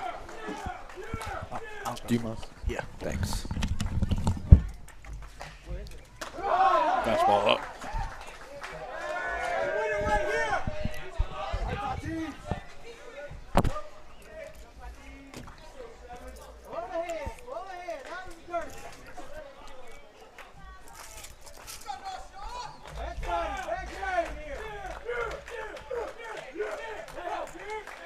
Three-two count. Hillberry with the pitch. Cantrell fouls it straight back over Harry's hitting house. Thank you. Yeah. I know you're a baseball family when dinner served is at the ballpark. Yeah.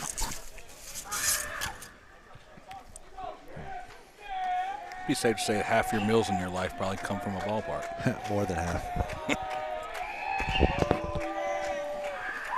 Hillberry looks back at second. 3-2 count. Fastball fouled back again by Cantrell.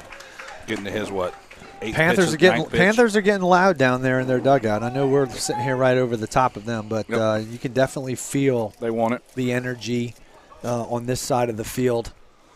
Love to go over there and take a pulse of the dugout. I'm sorry if you're getting your feelings hurt if you're a St. Paul's fan listening to what we're saying, but we're going to call it like it is. Spin move by Hillberry. Runner gets back safe. Good move.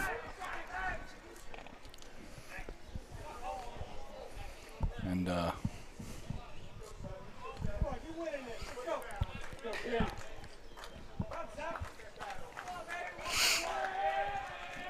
that's something Mike should spark something, right? Just you would think.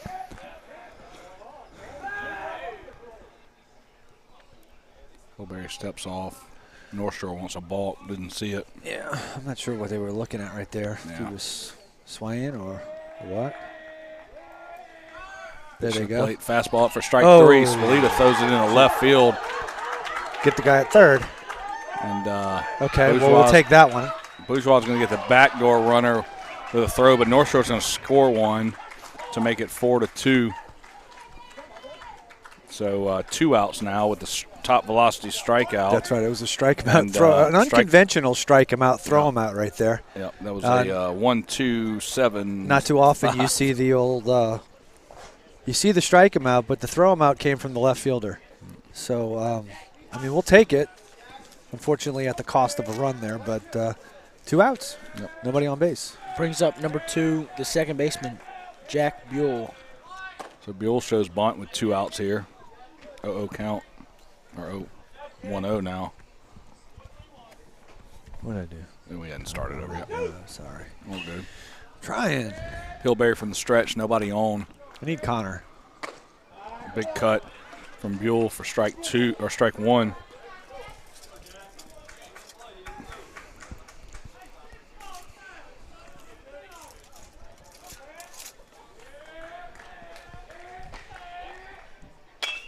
Oh, is that going to fall in there? No, we got a Drew Bodie there. Yep, Bodie makes a catch for out number 3 in the top of the 6th. So the Wolves give up another run and go into the bottom of the 6th, down by 2 to North Shore. Your score 4-2 here live at the Heap. And we'll be right back after a word from In-N-Out Urgent Care. Listen, feel better, faster.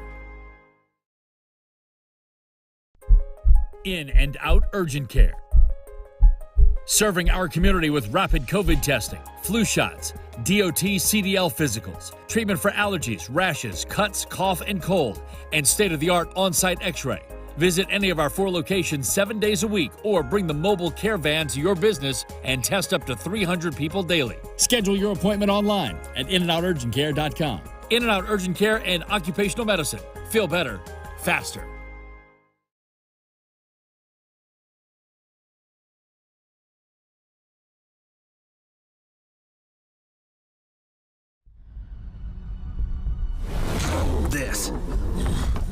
This is a walk-on athlete. They push harder and put their heart into the game. This is the passion we're built on. It's why we put our heart into creating game day with a taste of Louisiana.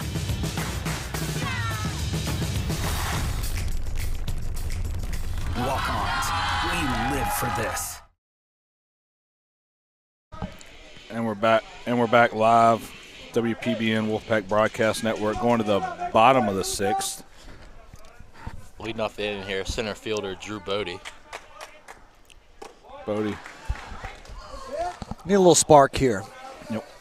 So still got Fared on the mound. Going into the bottom of the 6th with the lead 4-2. Fastball, chopper to short. Man, that was a big hop. Throws across for out number 1.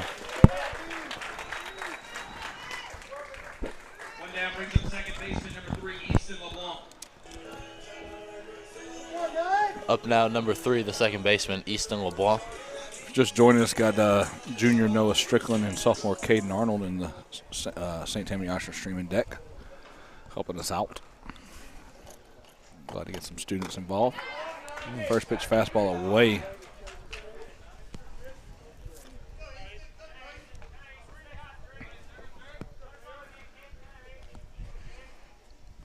Fared from the windup. Big cut by LeBlanc.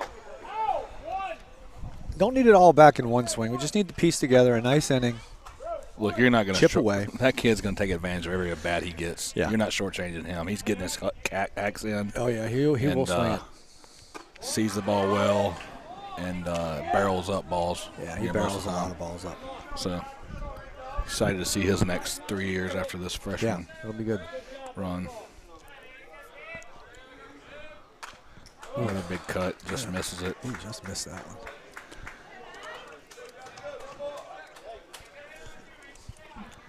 Even the balls that he does miss hit, it looks like they're on the barrel, but just skinned the barrel. If he gets about 20 more pounds, he'll be putting in the trees. Choking up on a 2-strike approach. Barrels one I think that one's going to fall in. Oh, great play by Powell. So kind of a sliding catch by the left fielder to retire LeBlanc for 2 outs. And that's going to bring up the first baseman, Logan Pontiff. What has he done today? Walk and a walk and hit by pitch. Walk and a hit by pitch. So 0 for 0 today. Reach base twice. Big lefty here. Fouls one straight up. Catcher's trying for it, but that's going to kind of drop right over by the entrance gate at the Heat. Bottom of the sixth here, if you're just joining us, 4-2 Northshore. Thinking In and Out Urgent Care, official scoreboard sponsor of the Wolfpack Broadcast Network. Wolves are taking complete advantage of the off day here over at St. Paul's by being off during this game today and having very little life, especially in a ball game where you're down 2 runs in the bottom half of the 6th inning. Would love to be able to see some sort of energy or leadership in the dugout. Fared from the windup, 0-2 count to Pontiff. Takes one in the dirt to make it 1-2. Flip it, Jeff. What's that? Flip it, 1-2. There you go. Oh, no, I did the other way. You get it eventually. Where's Connor? Not sure. 1-2 count to Pontiff, 2 outs. Fared from the windup. Oh, all hits right, Pontiff let's go. right in the Let's go. front pocket for his second hit by pitch tonight, and also walked. So I doubt there's some bad blood there, but no, I think they just got away from him. Yeah. Come on, man, let's make it hurt. Let's go. Let's do something. So Matthew Cody coming up, tying run at the plate here in the bottom of the 6th with 2 outs at the heap. Fared from the stretch.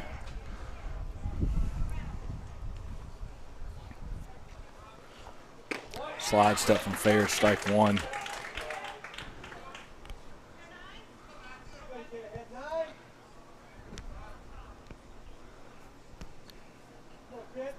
Need that run. Yeah. Slide step again. Good. Pontiff looking for that dirt ball or something to get by the catcher. Gonna make it 1-1 on Cody. 1-1. Yeah, 1-1. Fair looks to first.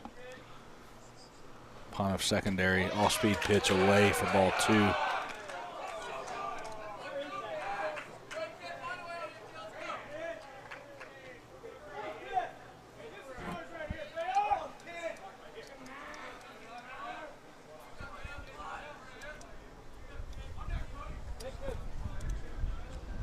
Fair comes set, slide step, ball low, 3-1.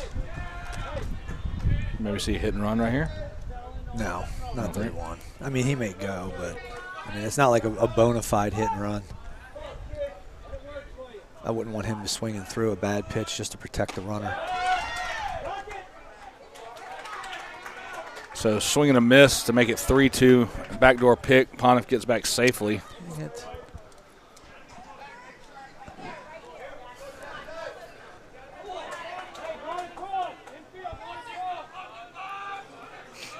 Pontiff going. Ground ball to shortstop. Comes across for out number 3. So we go to the top of the 7th. What's that smell? Is that coffee? Some burning. Not coffee. Smells good. So we'll be right back after work. In and Out Urgent Care, our official scoreboard sponsor. In and Out Urgent Care. Serving our community with rapid COVID testing, flu shots, DOT CDL physicals, treatment for allergies, rashes, cuts, cough, and cold, and state-of-the-art on-site x-ray. Visit any of our 4 locations 7 days a week or bring the mobile care van to your business and test up to 300 people daily. Schedule your appointment online at inandouturgentcare.com. In and Out Urgent Care and Occupational Medicine. Feel better, faster.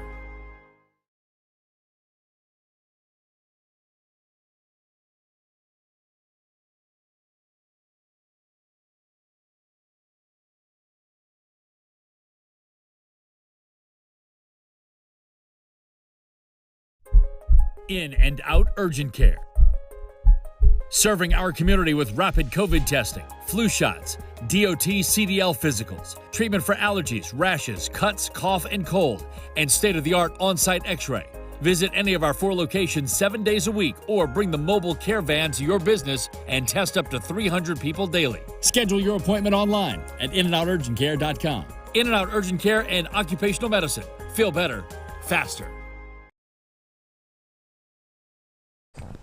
And we're back live, WPBN Wolfpack Broadcast Network. Top of the 7th inning. Fly ball. Matthew Cody there, tracking it down. Caught by Cody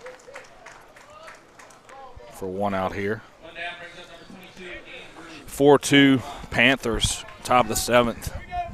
Need to get out of this and score a couple in the bottom here. Brings up number 22, Andrew Vollenweider.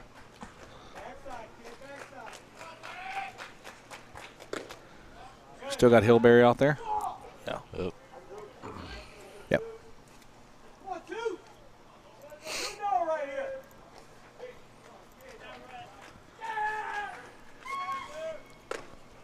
Big cut, strike 1 to make it a 1-1 count. Ball kind of gets past Hillberry. Shoot, watch out. Hang on. There you go. Sorry. You're good. Trying to get my thoughts together. It's going to be an interesting post-game speech. Pitch from Hillberry. See, now our camera's kind of lighting up a little bit there. Yeah, it changes. Oh. Went and got that filter. Pitch from Hillberry. All speed up. Make it 3-1.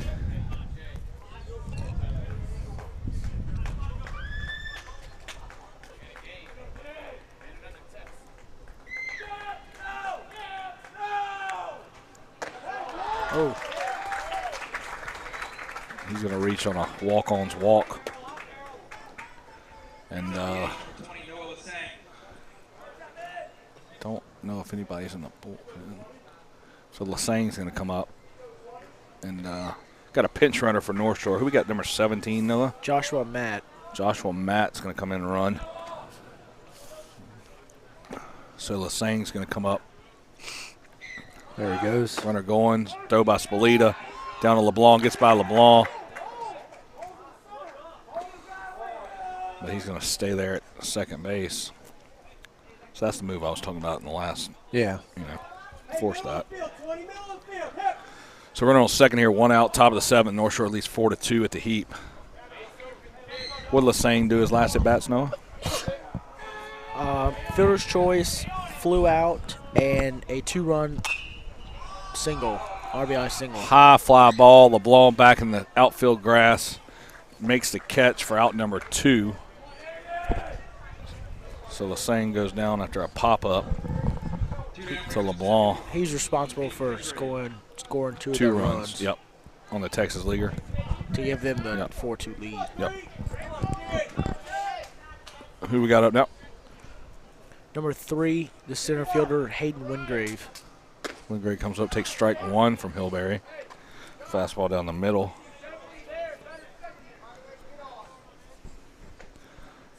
Got Matt at second base, pinch runner.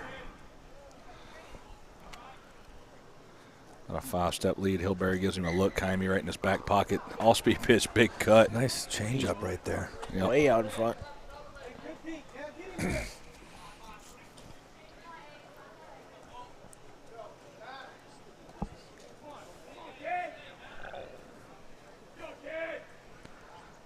Kaimi playing with the runner, bouncing back and forth. Hillberry gives him 2 looks. Third look goes to the plate.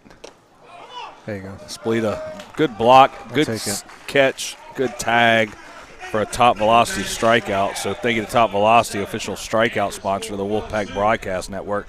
We're going to the bottom of 7th. Wolves down by 2. Need a little energy here, Jeff. Not a little. A lot. So, let's take a quick commercial break here from Athletic Mobility Institute, and we'll be right back after a word from our sponsors.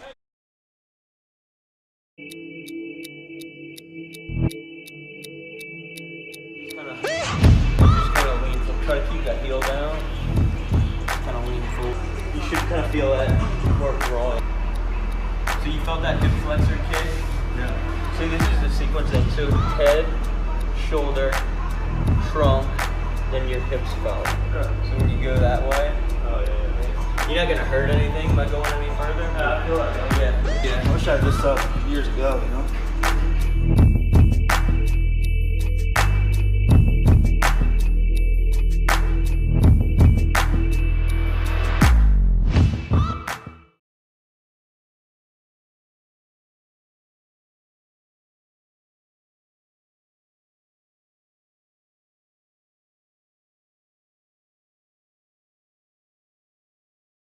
Well, that's what happens. And we're back, WPBN Wolfpack Broadcast Network.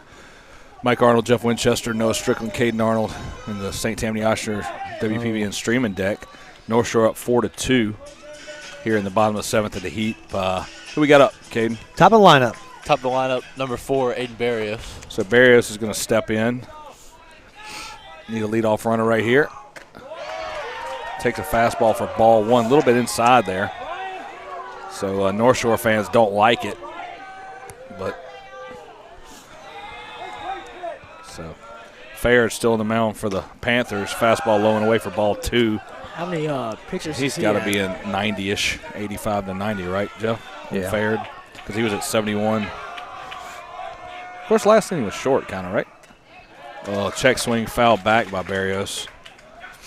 They must have been watching the broadcast because now every single player is in the front end of the dugout, starting to get a little bit going. And I feel like saying, where's that been for the last 7 innings? Yep. So a little talkative, most talkative I heard him this year. So pitch from Faird. Check swing, another ball, a little bit low. North Shore fans don't like that one either. So 31 here to Barrios, starting pitcher on record. Now he's in the outfield.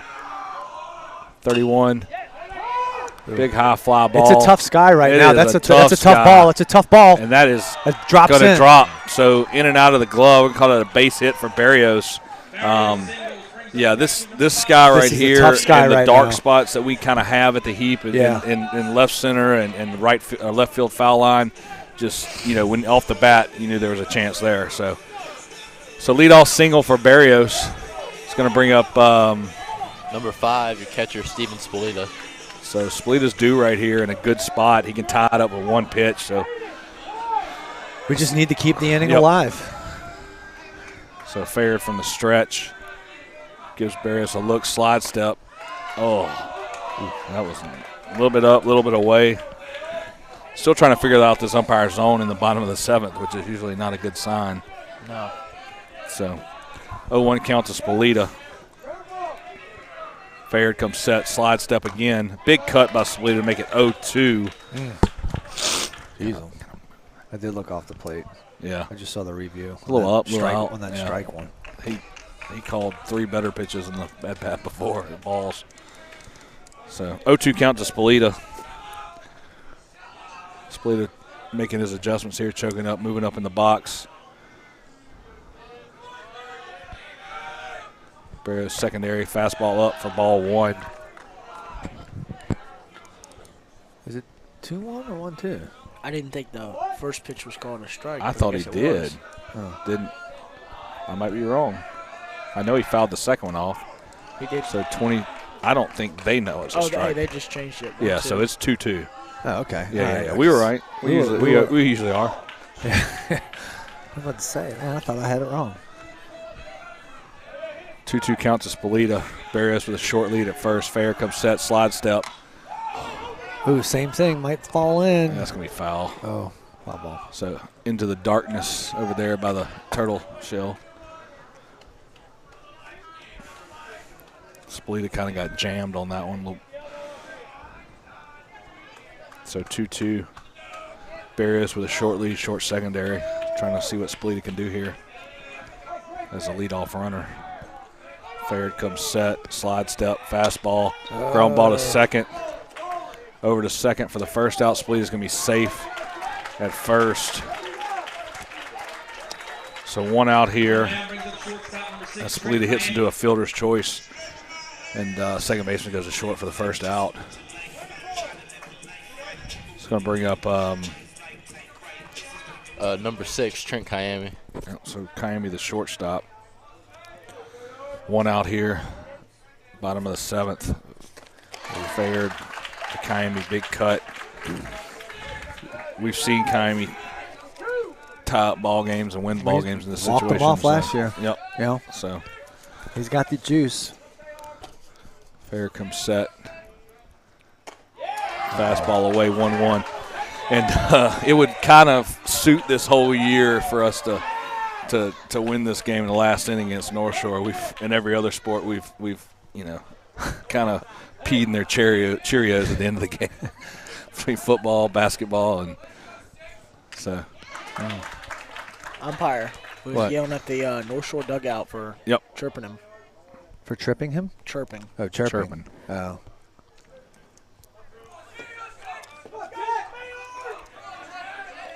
So 1-2 count to Kiami. Split on first, got wheels. Ooh. Big hack by Trent. Oh. Have we? We had the double steal, didn't we? I was going to say, I don't think we've stolen a base all day, but we had the double steal. Barrio stole one earlier in the game. Yeah. Yeah, but we also had the situation where Easton LeBlanc scores from the double on the throw. Yeah. So 1-2. Oh, I'm just not sure why. Because that run doesn't mean anything. Yeah. That's true. 1-2, 2 outs. But I must have given with the speed, though, right? Yeah. Ball away. 2-2 count to Kiami.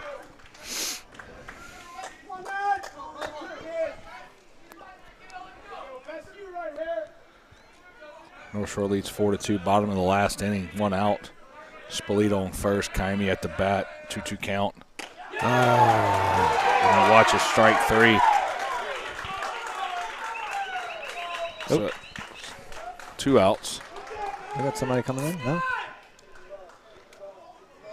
I think coach is just going to talk to. Actually, he's going to change him. So yeah. Looks like he pointed to the left fielder, Andrew Powell. Yeah, Andrew Powell's going to come in. Yep. So we're going to have a River Rock Stoneworks pitching change here in the bottom of the 7th with 2 outs. I guess who are we bringing in? Andrew Powell. Yep. So nice live arm right here. Yep.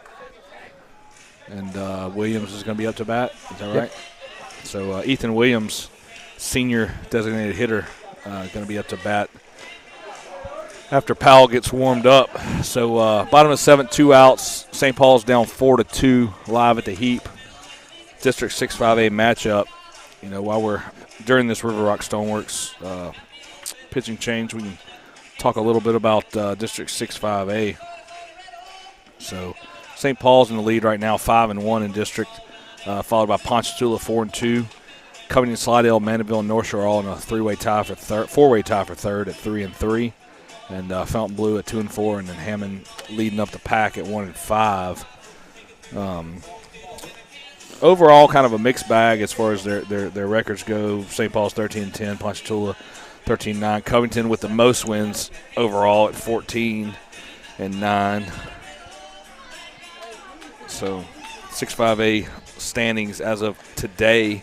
After this game, you'll have a little shift, and then everybody else plays tomorrow. Sure. So Wednesday. And as I said earlier, I mean, when you look at those teams right there, and you look at the standings, in 2 weeks could look very different. Yep. It could look very different. Everybody's got about 7 games left, probably, give or take.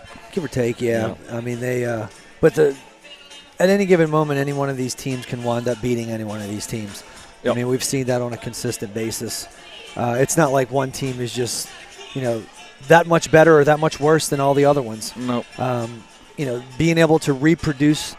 We even talked about Hammond being in last place at 1 and whatever they were, 4. Yeah, I think. They're not. I mean, gave us a run for our money. Sure. I mean, they've got good players. Some ball players. They've got players on all these different teams. Yep.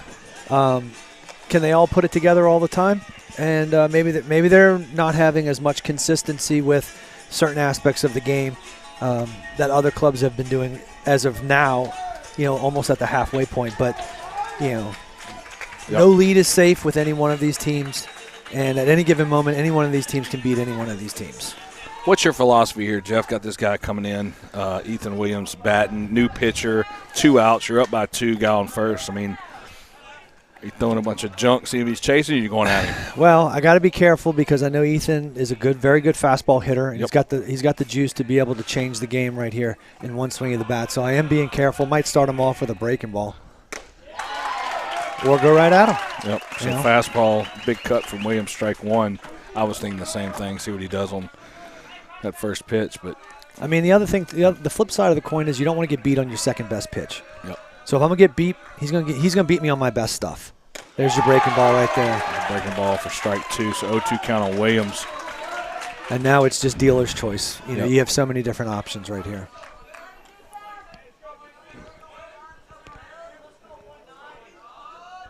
(0-2 count, Spalita secondary, breaking ball, up and in. Williams looked like kind of stuck his head out, hoping he might catch a bill. Flinched a little bit right there. Just missed him. So 1-2 count, 2 outs.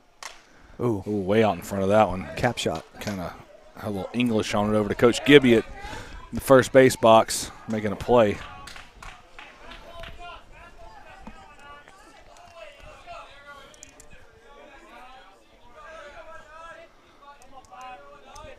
One-two count to Williams. Powell comes set, high leg lift, goes to the plate, blows a fastball by him for strike 3, and that's your ball game. Northshore is going to get the win here in District 6-5A matchups, 4-2 over the St. Paul's Wolves live at the Heap. So let's take a quick commercial break here from St. Tammany Oshner, official post-game sponsor, and we'll be right back after a word from them.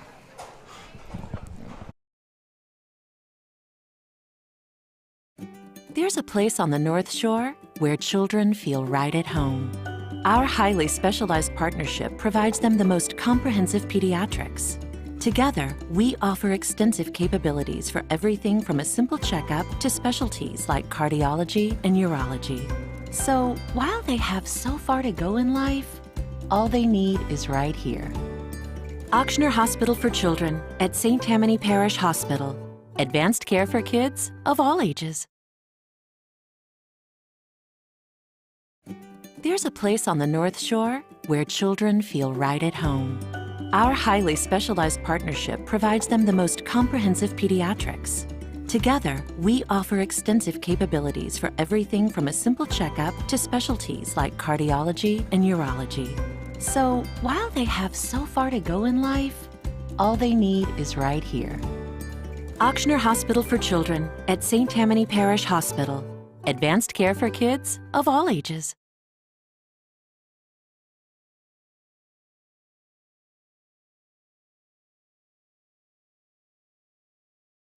And we're back live, St. Tammany Oshner post-game show here at the Heap. St. Paul's goes down 4-2 to North Shore Panthers here live at the Heap. You know, what can you say, Jeff? I'll let you kind of. Well, I mean, I've been kind of watching this brew over the last probably 6 innings, and I will go on the record and say, while I do love each one of these kids, I think they're great kids. I'm going on the record right now. And if you're going to get your feelings hurt, then you might want to turn it off. But at the end of the day, this game was not won and lost on the field. I'm going as far as to say that this game was lost in the dugout. I was disappointed in the lack of intensity for 6.5 innings. And then they decide that they want to start ramping it up in the bottom half of the 7th inning. Yep. That's a disappointment. And the truth is like you are not going to be able to win state championships, much less district championships, with the lack of fire and intensity that we saw tonight in that dugout. Nope. These are really good kids with really good players, but they need to learn a really tough lesson right now. And if I'm coach, no offense to the coaching staff here, I'm bringing them back in the clubhouse. We're sitting down and having a little talk about the need for intensity and a sense of urgency in this game. Yep. Okay, they thought maybe they were going to roll out there for whatever reason and walk all over a team whose record might not necessarily reflect the talent that they have over there, because they've got some talent on that squad. But at the end of the day, I'm going on the record and saying I'm disappointed in the guys on the bench for not being able to motivate and fire up this team and light a fire under them and keep it sustained throughout the course of the 7 innings. I was disappointed in that. You can't just expect to come out in the bottom of the 7th inning and say, oh, yeah, we're here, we showed up. No, it's not going to work that way because you're going to get 2 quick outs, and then you're going to have Andrew Powell come in, good morning, good afternoon, and good night, and you're going to put a nail in the coffin, and guess what? Now you have to fight back to try to get a game and a half, another half game over North Shore. And like I said, in 2 weeks, the whole bracket could be changed. It could be changed. You know, and I think that's the take-home message tonight. No. And it starts when, you can kind of see it when the opposing teams get here at the heat. First of all, we talked about this in football, baseball, everything. Everybody wants to beat us. Sure. No, this is the game. And you watch the North Shore kids come in, first base dugout, a little bit of energy, a little pop in their step, having fun. Sure. And they came to play. They wanted to play a game. Yep. You know, St. Paul's had off today for school. It looked like the baseball team had off today as well. Yep. And it's disappointing because here you have an opportunity to come out here against a team that knowingly wants to put it to you, and you just sat back and let them punch you in the face, and you did nothing about it. That's disappointing to me. And I know we have some competitors in that dugout, and it's disappointing that the St. Paul's Wolves did not show up to compete today, and that's all I'm going to say. No. So St. Paul's goes down 4-2 to North Shore here, live at the Heap. Still in the lead right now for District 6-5A at 5-2. Ponchatoula's in second at 4-2. They'll play tomorrow. I'm not sure who they play. I don't know. But everybody else will be playing tomorrow, so it'll shake it up a little bit. But right now, St. Paul's still in the lead at 4-2. North Shore is going to move up to 4-3 in lone third place by themselves. Mandeville, Covington, and Slidell at 3-3, tied for 4th. Fontainebleau and Hammond going to kind of wrap it up there. So I want to thank all of our sponsors. Calcutta Gold, official Mound Visit pitching chain sponsor for the Wolfpack Broadcast Network. St. Catching Clinic, official game day sponsor. Mobility Institute, another game day sponsor for WPBN. Walk-Ons, official walk and home run sponsor for the Wolfpack Broadcast Network. Florida League title, Jeff Leicestershire, thank you to those guys. River Rock Stoneworks, thank you to Alan Beaudoin, also with Calcutta Gold and River Rock. Kind of a tongue twister here. Yeah. In and Out Urgent Care, official scoreboard sponsor of the Wolfpack Broadcast Network. And then, of course, to wrap it up, St. Tammany Oshner, official post-game sponsor, pre-game sponsor, and streaming deck sponsor of WPBN. So thank you to those guys. So St. Paul's goes down 4-2 here live at the Heap, still in first place in District 6-5A. And we'll see you guys, I think, this weekend at Mandeville, right?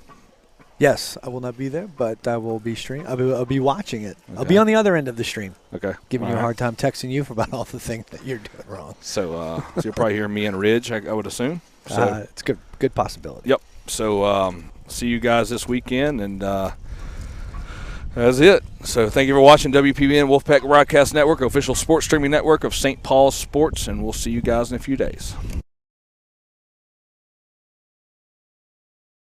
There's a place on the North Shore where children feel right at home. Our highly specialized partnership provides them the most comprehensive pediatrics. Together, we offer extensive capabilities for everything from a simple checkup to specialties like cardiology and urology. So, while they have so far to go in life, all they need is right here. Ochsner Hospital for Children at St. Tammany Parish Hospital. Advanced care for kids of all ages.